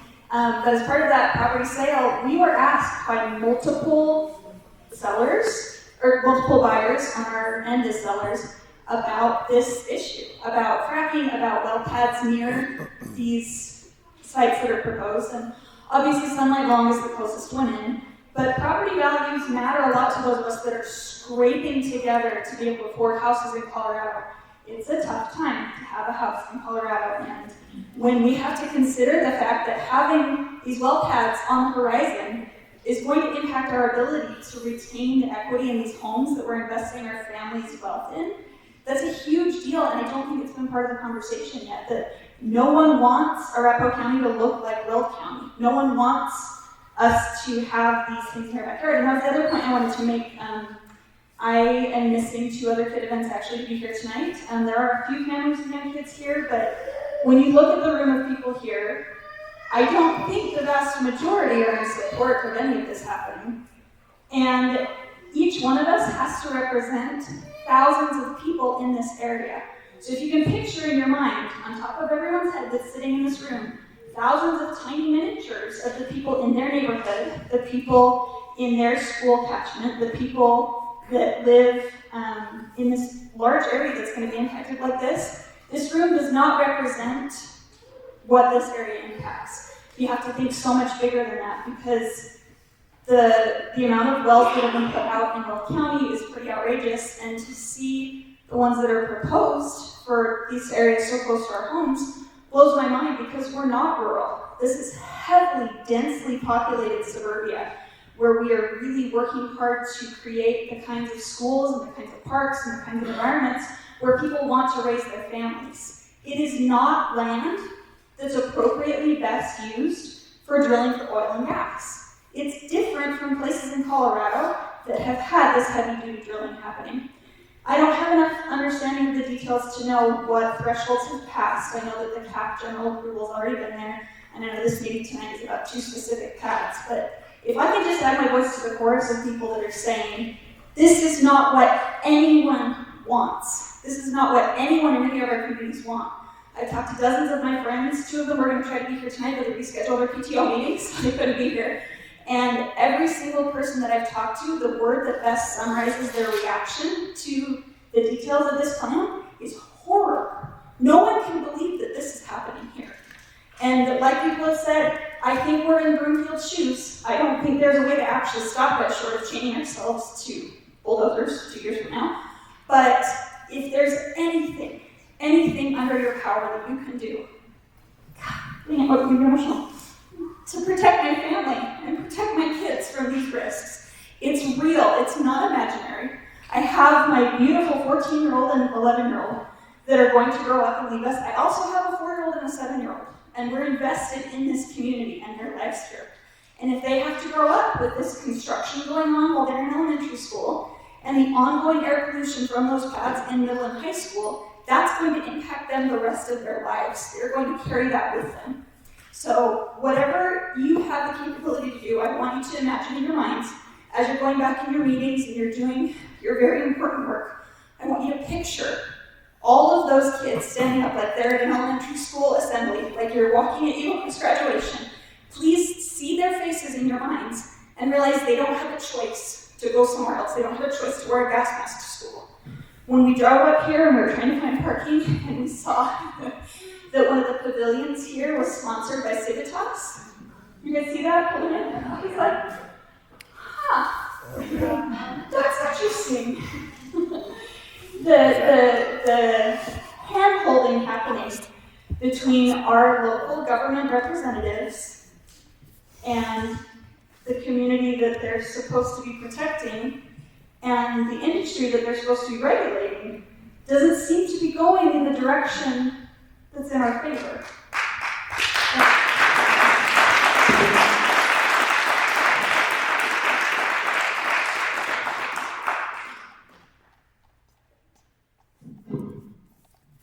Thank you for being here today, ECMC representatives. My name is Lori Christensen, and I'm a mother and educator who lives in the South Shore neighborhood with my 3 children and my husband. I have exercise-induced asthma. My husband has a family history of heart attacks, and one of my children is neurodivergent. We moved here in July of 2023 to a new construction home. We were told nothing about the oil and gas proposals by the realtor or our home builders. We would have not bought our home knowing the oil and gas and fracking would be near our neighborhood. Our property value will be affected. Tax revenue will be lost for the state as well if these oil and gas proposed wells are approved. We would lose at least $50,000 if we tried to move, which we don't have, so we can't move. We're forced to stay where we are.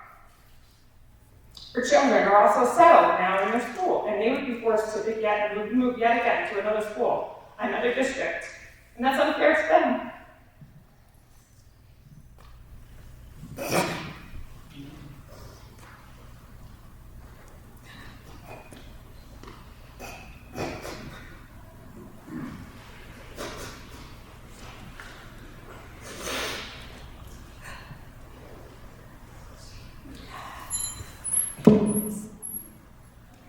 Could you read for me? Where am I? Right here. The cost of health impacts to the people living in the metro area will far outweigh the economic gains the state would get from approving these oil and gas wells. Studies have been conducted and found that children living 13 kilometers or 8 miles from fracking operations up to 7 times more likely to develop ALL leukemia. I personally taught 2 children that had cancer, one having ALL. Children with ALL had a medical regime of chemo and radiation for about 3 years. I implore you to visit the cancer department at Children's Hospital and the pulmonary department. Talk to these families and see what these families and children are going through daily. Ronald, the child with ALL, suffered through treatment shots, steroids, infusions, port placements, relapse, a bone marrow transplant, and 2 experimental trials, one at CHOP and one at NIH. He passed away in 2018 at the age of 13, and his family lives each day without him, and it's heartbreaking. They made this shirt for him and his friends the year he should have graduated high school. His friends and family gathered to remember him, and that's all we had. Your job is to protect the people and children of the state of Colorado. The Denver metro area and the Front Range, you must protect my neighborhood. And that Beacon Point, Talons Reach, Blackstone, the future families of the Overland Ranch that know nothing about this, by the way, unless they read the news, and the 100,000 of thousands of families in the Denver metro area. 8.2 denial rate of 2 oil and gas applications, 1,100 approved rate is a pathetic track record. It's your job to change that. 73% of Colorado is rural, with 12% to 14% of the population living in these rural areas. Why not drill in the rural areas? Their ECMC needs to be investing in wind turbines and solar in the Lower Cap, not oil and gas. Thank you.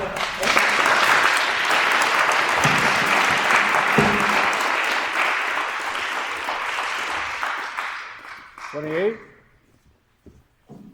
I'm 28. My name is Howard Cho. Thank you for being here, commissioners. I appreciate your time. Our country is supposed to be founded on life, liberty, and the pursuit of happiness. Let's talk about that first part, life. We're supposed to be an all-American city, yet we're not protecting people's life here.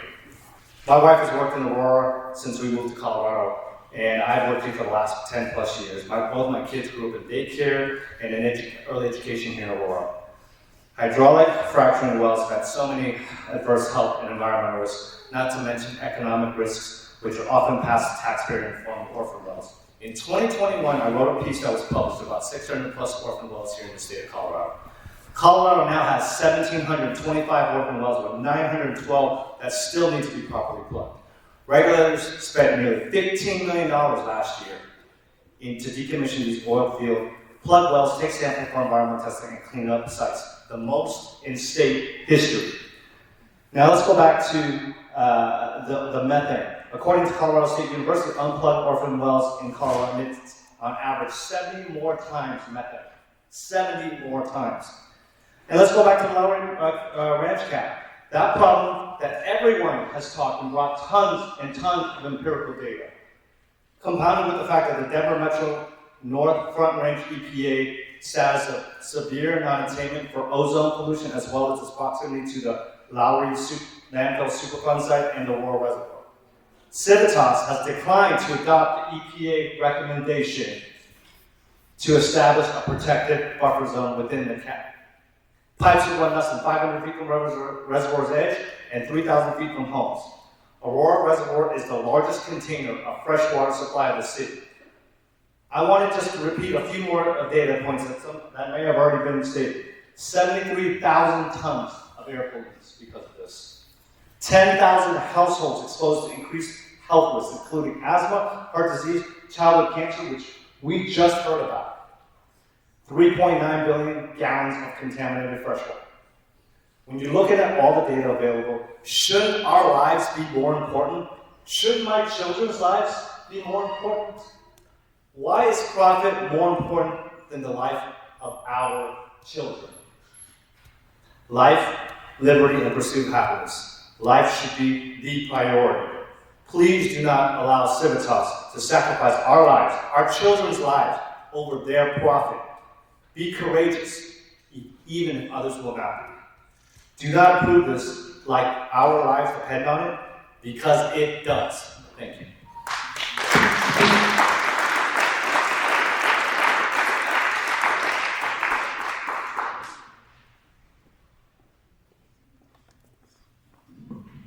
Hi friends, I've been here before. I'm Rachel Lehman and I'm with the Brown and Black Parents United Foundation. Expanding corporate operations in the fracking industry does not serve the public interest. If we continue to permit new fracking sites and allow the sector to grow unchecked, we will fall short of any environmental targets set by the state or the nation. This commission has heard extensive expert testimony about the health effects, increased emissions, the surge in heavy truck traffic, and the tremendous water consumption that accompany such developments. The fracking industry has rightfully earned its reputation as a burden on our society. While energy is essential, we have viable green alternatives that remain underdeveloped, not because of technical limitations, but because established interests in fossil fuels continue to exert undue influence over our policymakers and the legal system. The State Harvard, Yale, and State Wetterhorn Handies oil and gas development plan proposal before you involves 38 new wells. Some might argue that this is a small addition, but each new project, whether 15 or 38, contributes to a pattern that, when multiplied across the state or country, reveals the true scale of the harm. I urge you to consider the broader impact. We must ask ourselves, does continued expansion of fracking genuinely enhance our freedoms or quality of life? I believe the rights, freedom, and well-being of citizens should come before corporate profits. I appreciate the steps the Commission has taken to implement a mitigation hierarchy, with the first priority being to avoid adverse impacts. I'm asking you to put that principle into practice today. If we allow unchecked expansion simply because it's profitable, we neglect our responsibility for future generations. Sometimes leadership means knowing when it's right to say enough. Today, you have an opportunity to do just that. Thank you.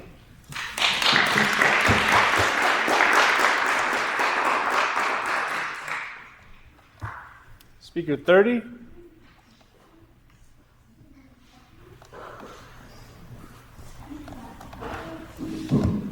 Thank you for taking comments today.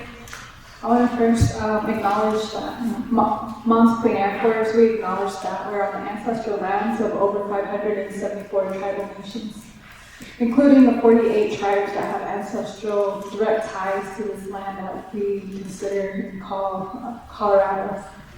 I'm Shayna Oliver, I'm a field coordinator with Mom's Clean Air Force and Echo Madre's Colorado chapter.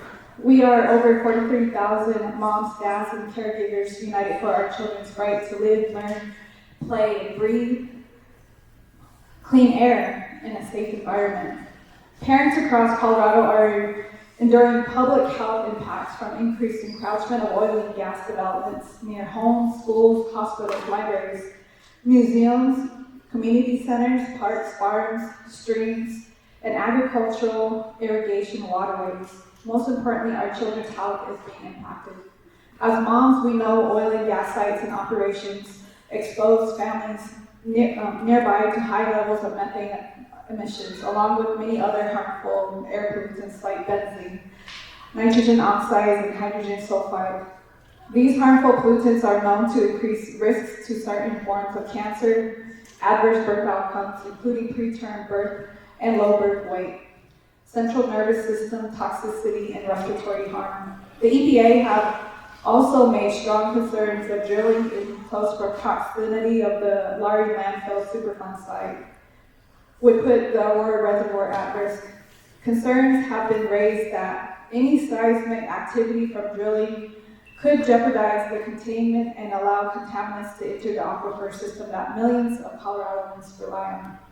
Colorado faces many pollution challenges. As you already heard that our ozone pollution standards, according to the State of the Air report, there are no safe levels of these harmful pollutants. Smog exposure is linked to increased risk of heart attacks, hospital visits, adverse birth outcomes, and impact on respiratory systems. Over 300,000 Coloradans are living with asthma, like myself and my son. We have to stay indoors more.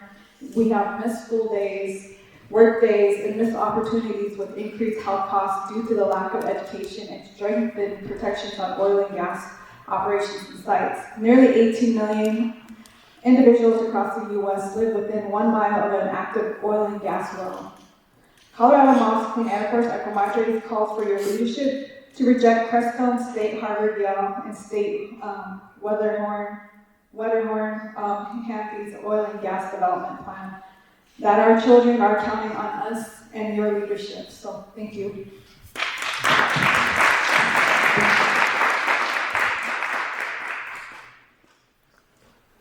Speaker 31. That would be me. I may be the last.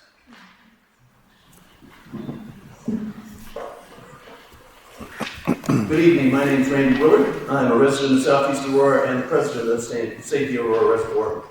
My job here tonight is to tie together what you've heard from the STAR team and our community. STAR as an organization would like to thank you for granting 511 hearings for all the Lowry Cap well pads, such as it is and such as they are. I personally appreciate the commission hosting the hearings where the community is. Tonight we brought to the fore a number of concerns that grow as the number of approvals in the area grows. The concerns are legitimate and backed by science. Whether the regulations allow for the accommodation of such scientific supplementation. Take your pick from the plethora of chemical hazards provided by the industry for our enjoyment. Benzene to clear your sinuses, toluene to help with skin lesions, and any number of VOCs that are ozone precursors. Speaking of which, we've already had our first 3 ozone alerts of the season. Gosh, I wonder what's causing these problems with our air. After reiterating these points, I have to ask, when does common sense get a place at the permitting table? Let's face it, the ANSUT study shows unequivocally that being too close to a fracking site significantly increases the risk of acute lymphoblastic leukemia for children and women who are looking to get or are pregnant. As with many other issues, this is a risk the community isn't willing to bear, but the industry is fine with. Looking at the next common sense area, we find ourselves at air quality, and here is a conundrum. Our governors asked the EPA to further downgrade our already failing air quality so that the state has more time to address the issue. Any of us following this issue in the state know exactly what the solution is. As drilling season begins in full bloom, we have our first ozone warnings of the year from the state. How can we wonder why our citizens are sick and have trouble breathing when we insist on continuing to permit these environmental monstrosities? It's simply because we have not been able to out-lobby the industry. Common sense dictates that we heed what has been presented tonight on risks, process improvement, and the overall issues with oil and gas in our state. Before I close, I want to reiterate the points that Star put forward. One, the Gallatin blowout continues to cause concern for our community and many, many of the people here tonight. The impact of this community, Gallatin, is still unknown, and the damage to the physical environment there may be permanent. Data from CSU monitors indicate a far larger spread of the noxious mix at much higher levels than has been released so far. The Handies study on the impacts of exposure from oil and gas on children and pregnant mothers is being completely disregarded by the state and its agencies, and this allows for the county to also ignore this information. Finally, based on Wild Earth Guardian's petition for a 529 hearing, it is obvious that our rules are not meeting the needs of the community, nor living up to the mission statement for either the ECMC or the CDPHE. There appears to be little interest from state authorities in reviewing new scientific peer-reviewed studies that show what the industry really does to us all. It's time for the process to do more than mouth the words. It is time to back up the promise of SB 19181 with actions aligning with the intent of the bill to protect the public. With that, I want to thank the Commission again for your time and for being here with us. Thank you.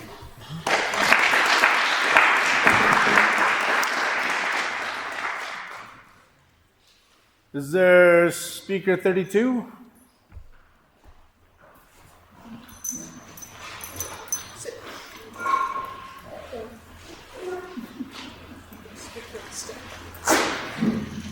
Hello, my name is Charlotte Scott, and I was born and raised in Aurora, Colorado.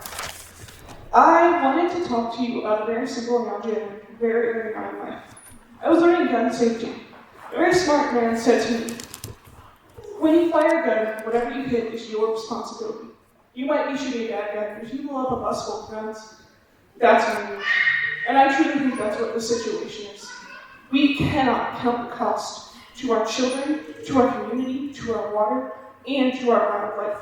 All we know if these are built is there's a bullet we fire in our community, and it will hit something, and it will blow something up. And that cost is uncountable. It is so simple to stop this. We don't have to fire that bullet. We don't have to blow up that bus. We just have to say no and stop the building of this fracking operation. It does not help our community. It does not seem like it's going to help our economy. And it does not seem like it's going to support anyone here. I work in our community, in our local schools, and when I told people I was coming here, they were so supportive because they did not feel that they were informed, knew this was happening, or wanted it for themselves and their futures. We just have to say no. It's that simple. And I know this commission is full of experts and people who know what they're doing. You know the impact. You know the cost. Why would you make us suffer for it?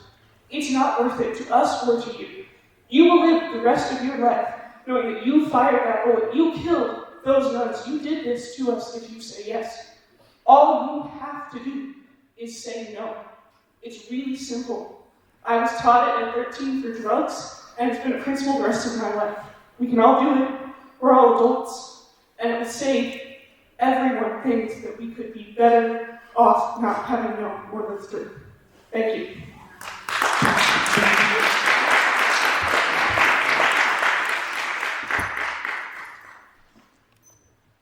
33.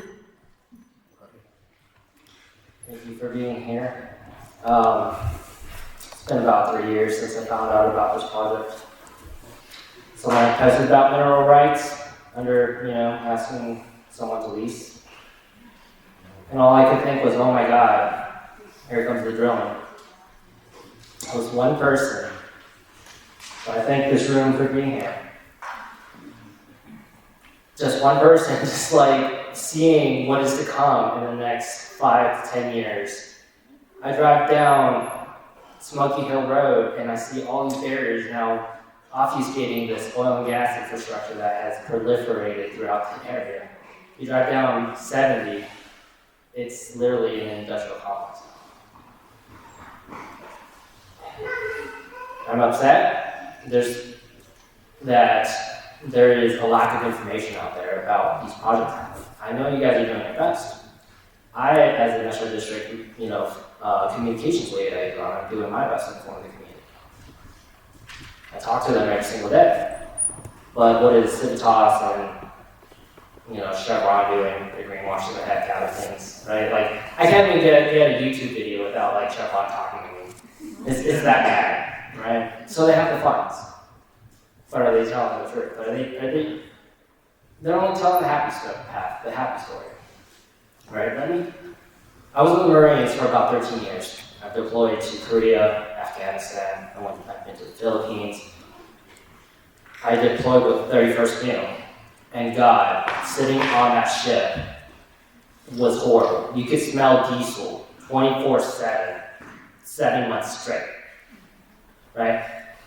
Let me read you a little excerpt from the VA, right? This is about jet fuels, JPA.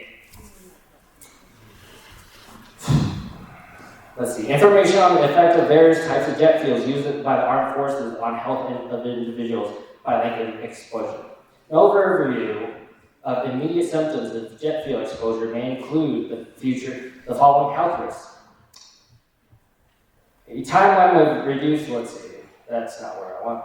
Let's see. So impacts can include the nervous system, effects on memory, hearing impairment, effects on vision, mental health, decreased attention, ability to process information, control behaviors and emotions, as well as mood. Respiratory system effects, decreased lung function. Let's see what else. Labored breathing, or I don't know what that is. Dyspepsia, coughing, phlegm, runny noses, some cancers, bladder, and kidney cancer. And then this is just from the VA acknowledging this now, right? So imagine what you're doing to communities when you have storage tanks on there. And then now we're talking about produced water and how to recycle that. Where are we going to locate this stuff, right?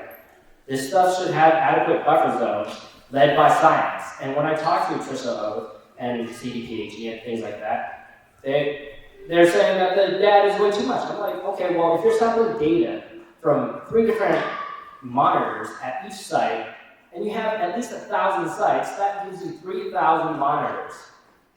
Where's that data? How are we going to protect everybody? Why do we have such a backlog of orphan wells that are not being plugged, right? I say, you drill a well, you plug a well. Should be that simple, right? That's the common sense approach. Heck, just don't even drill at all. So as I stand here for like my community, the people that can't even process some of this information because it's so high level, I say this. First, do no harm, right? That's the only thing. So again, I thank you for your time. I'm sorry for going over, but thank you.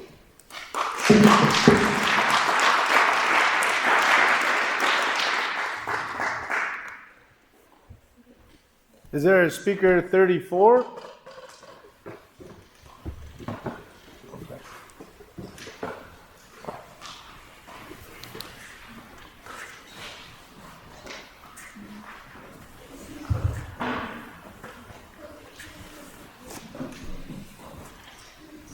Hello, so I live in South Shore.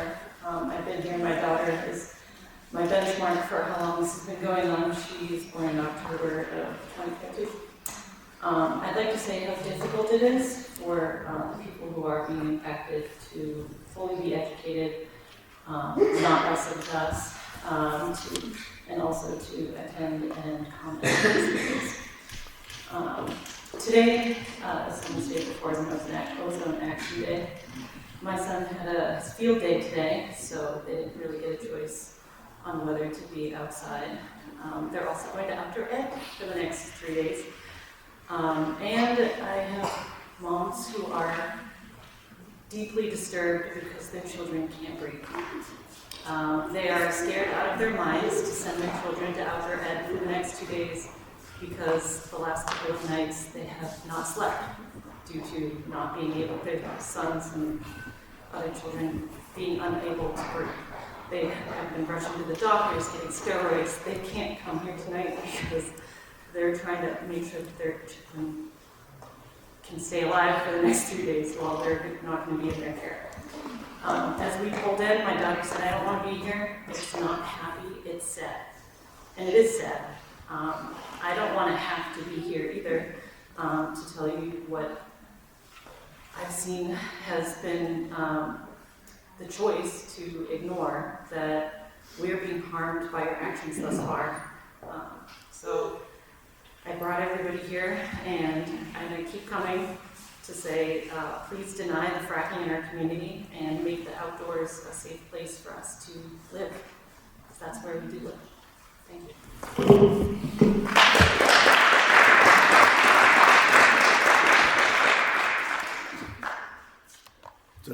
Is there a 35?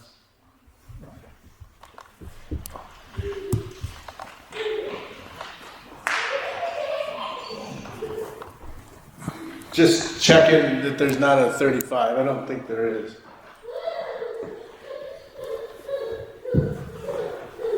So thank you.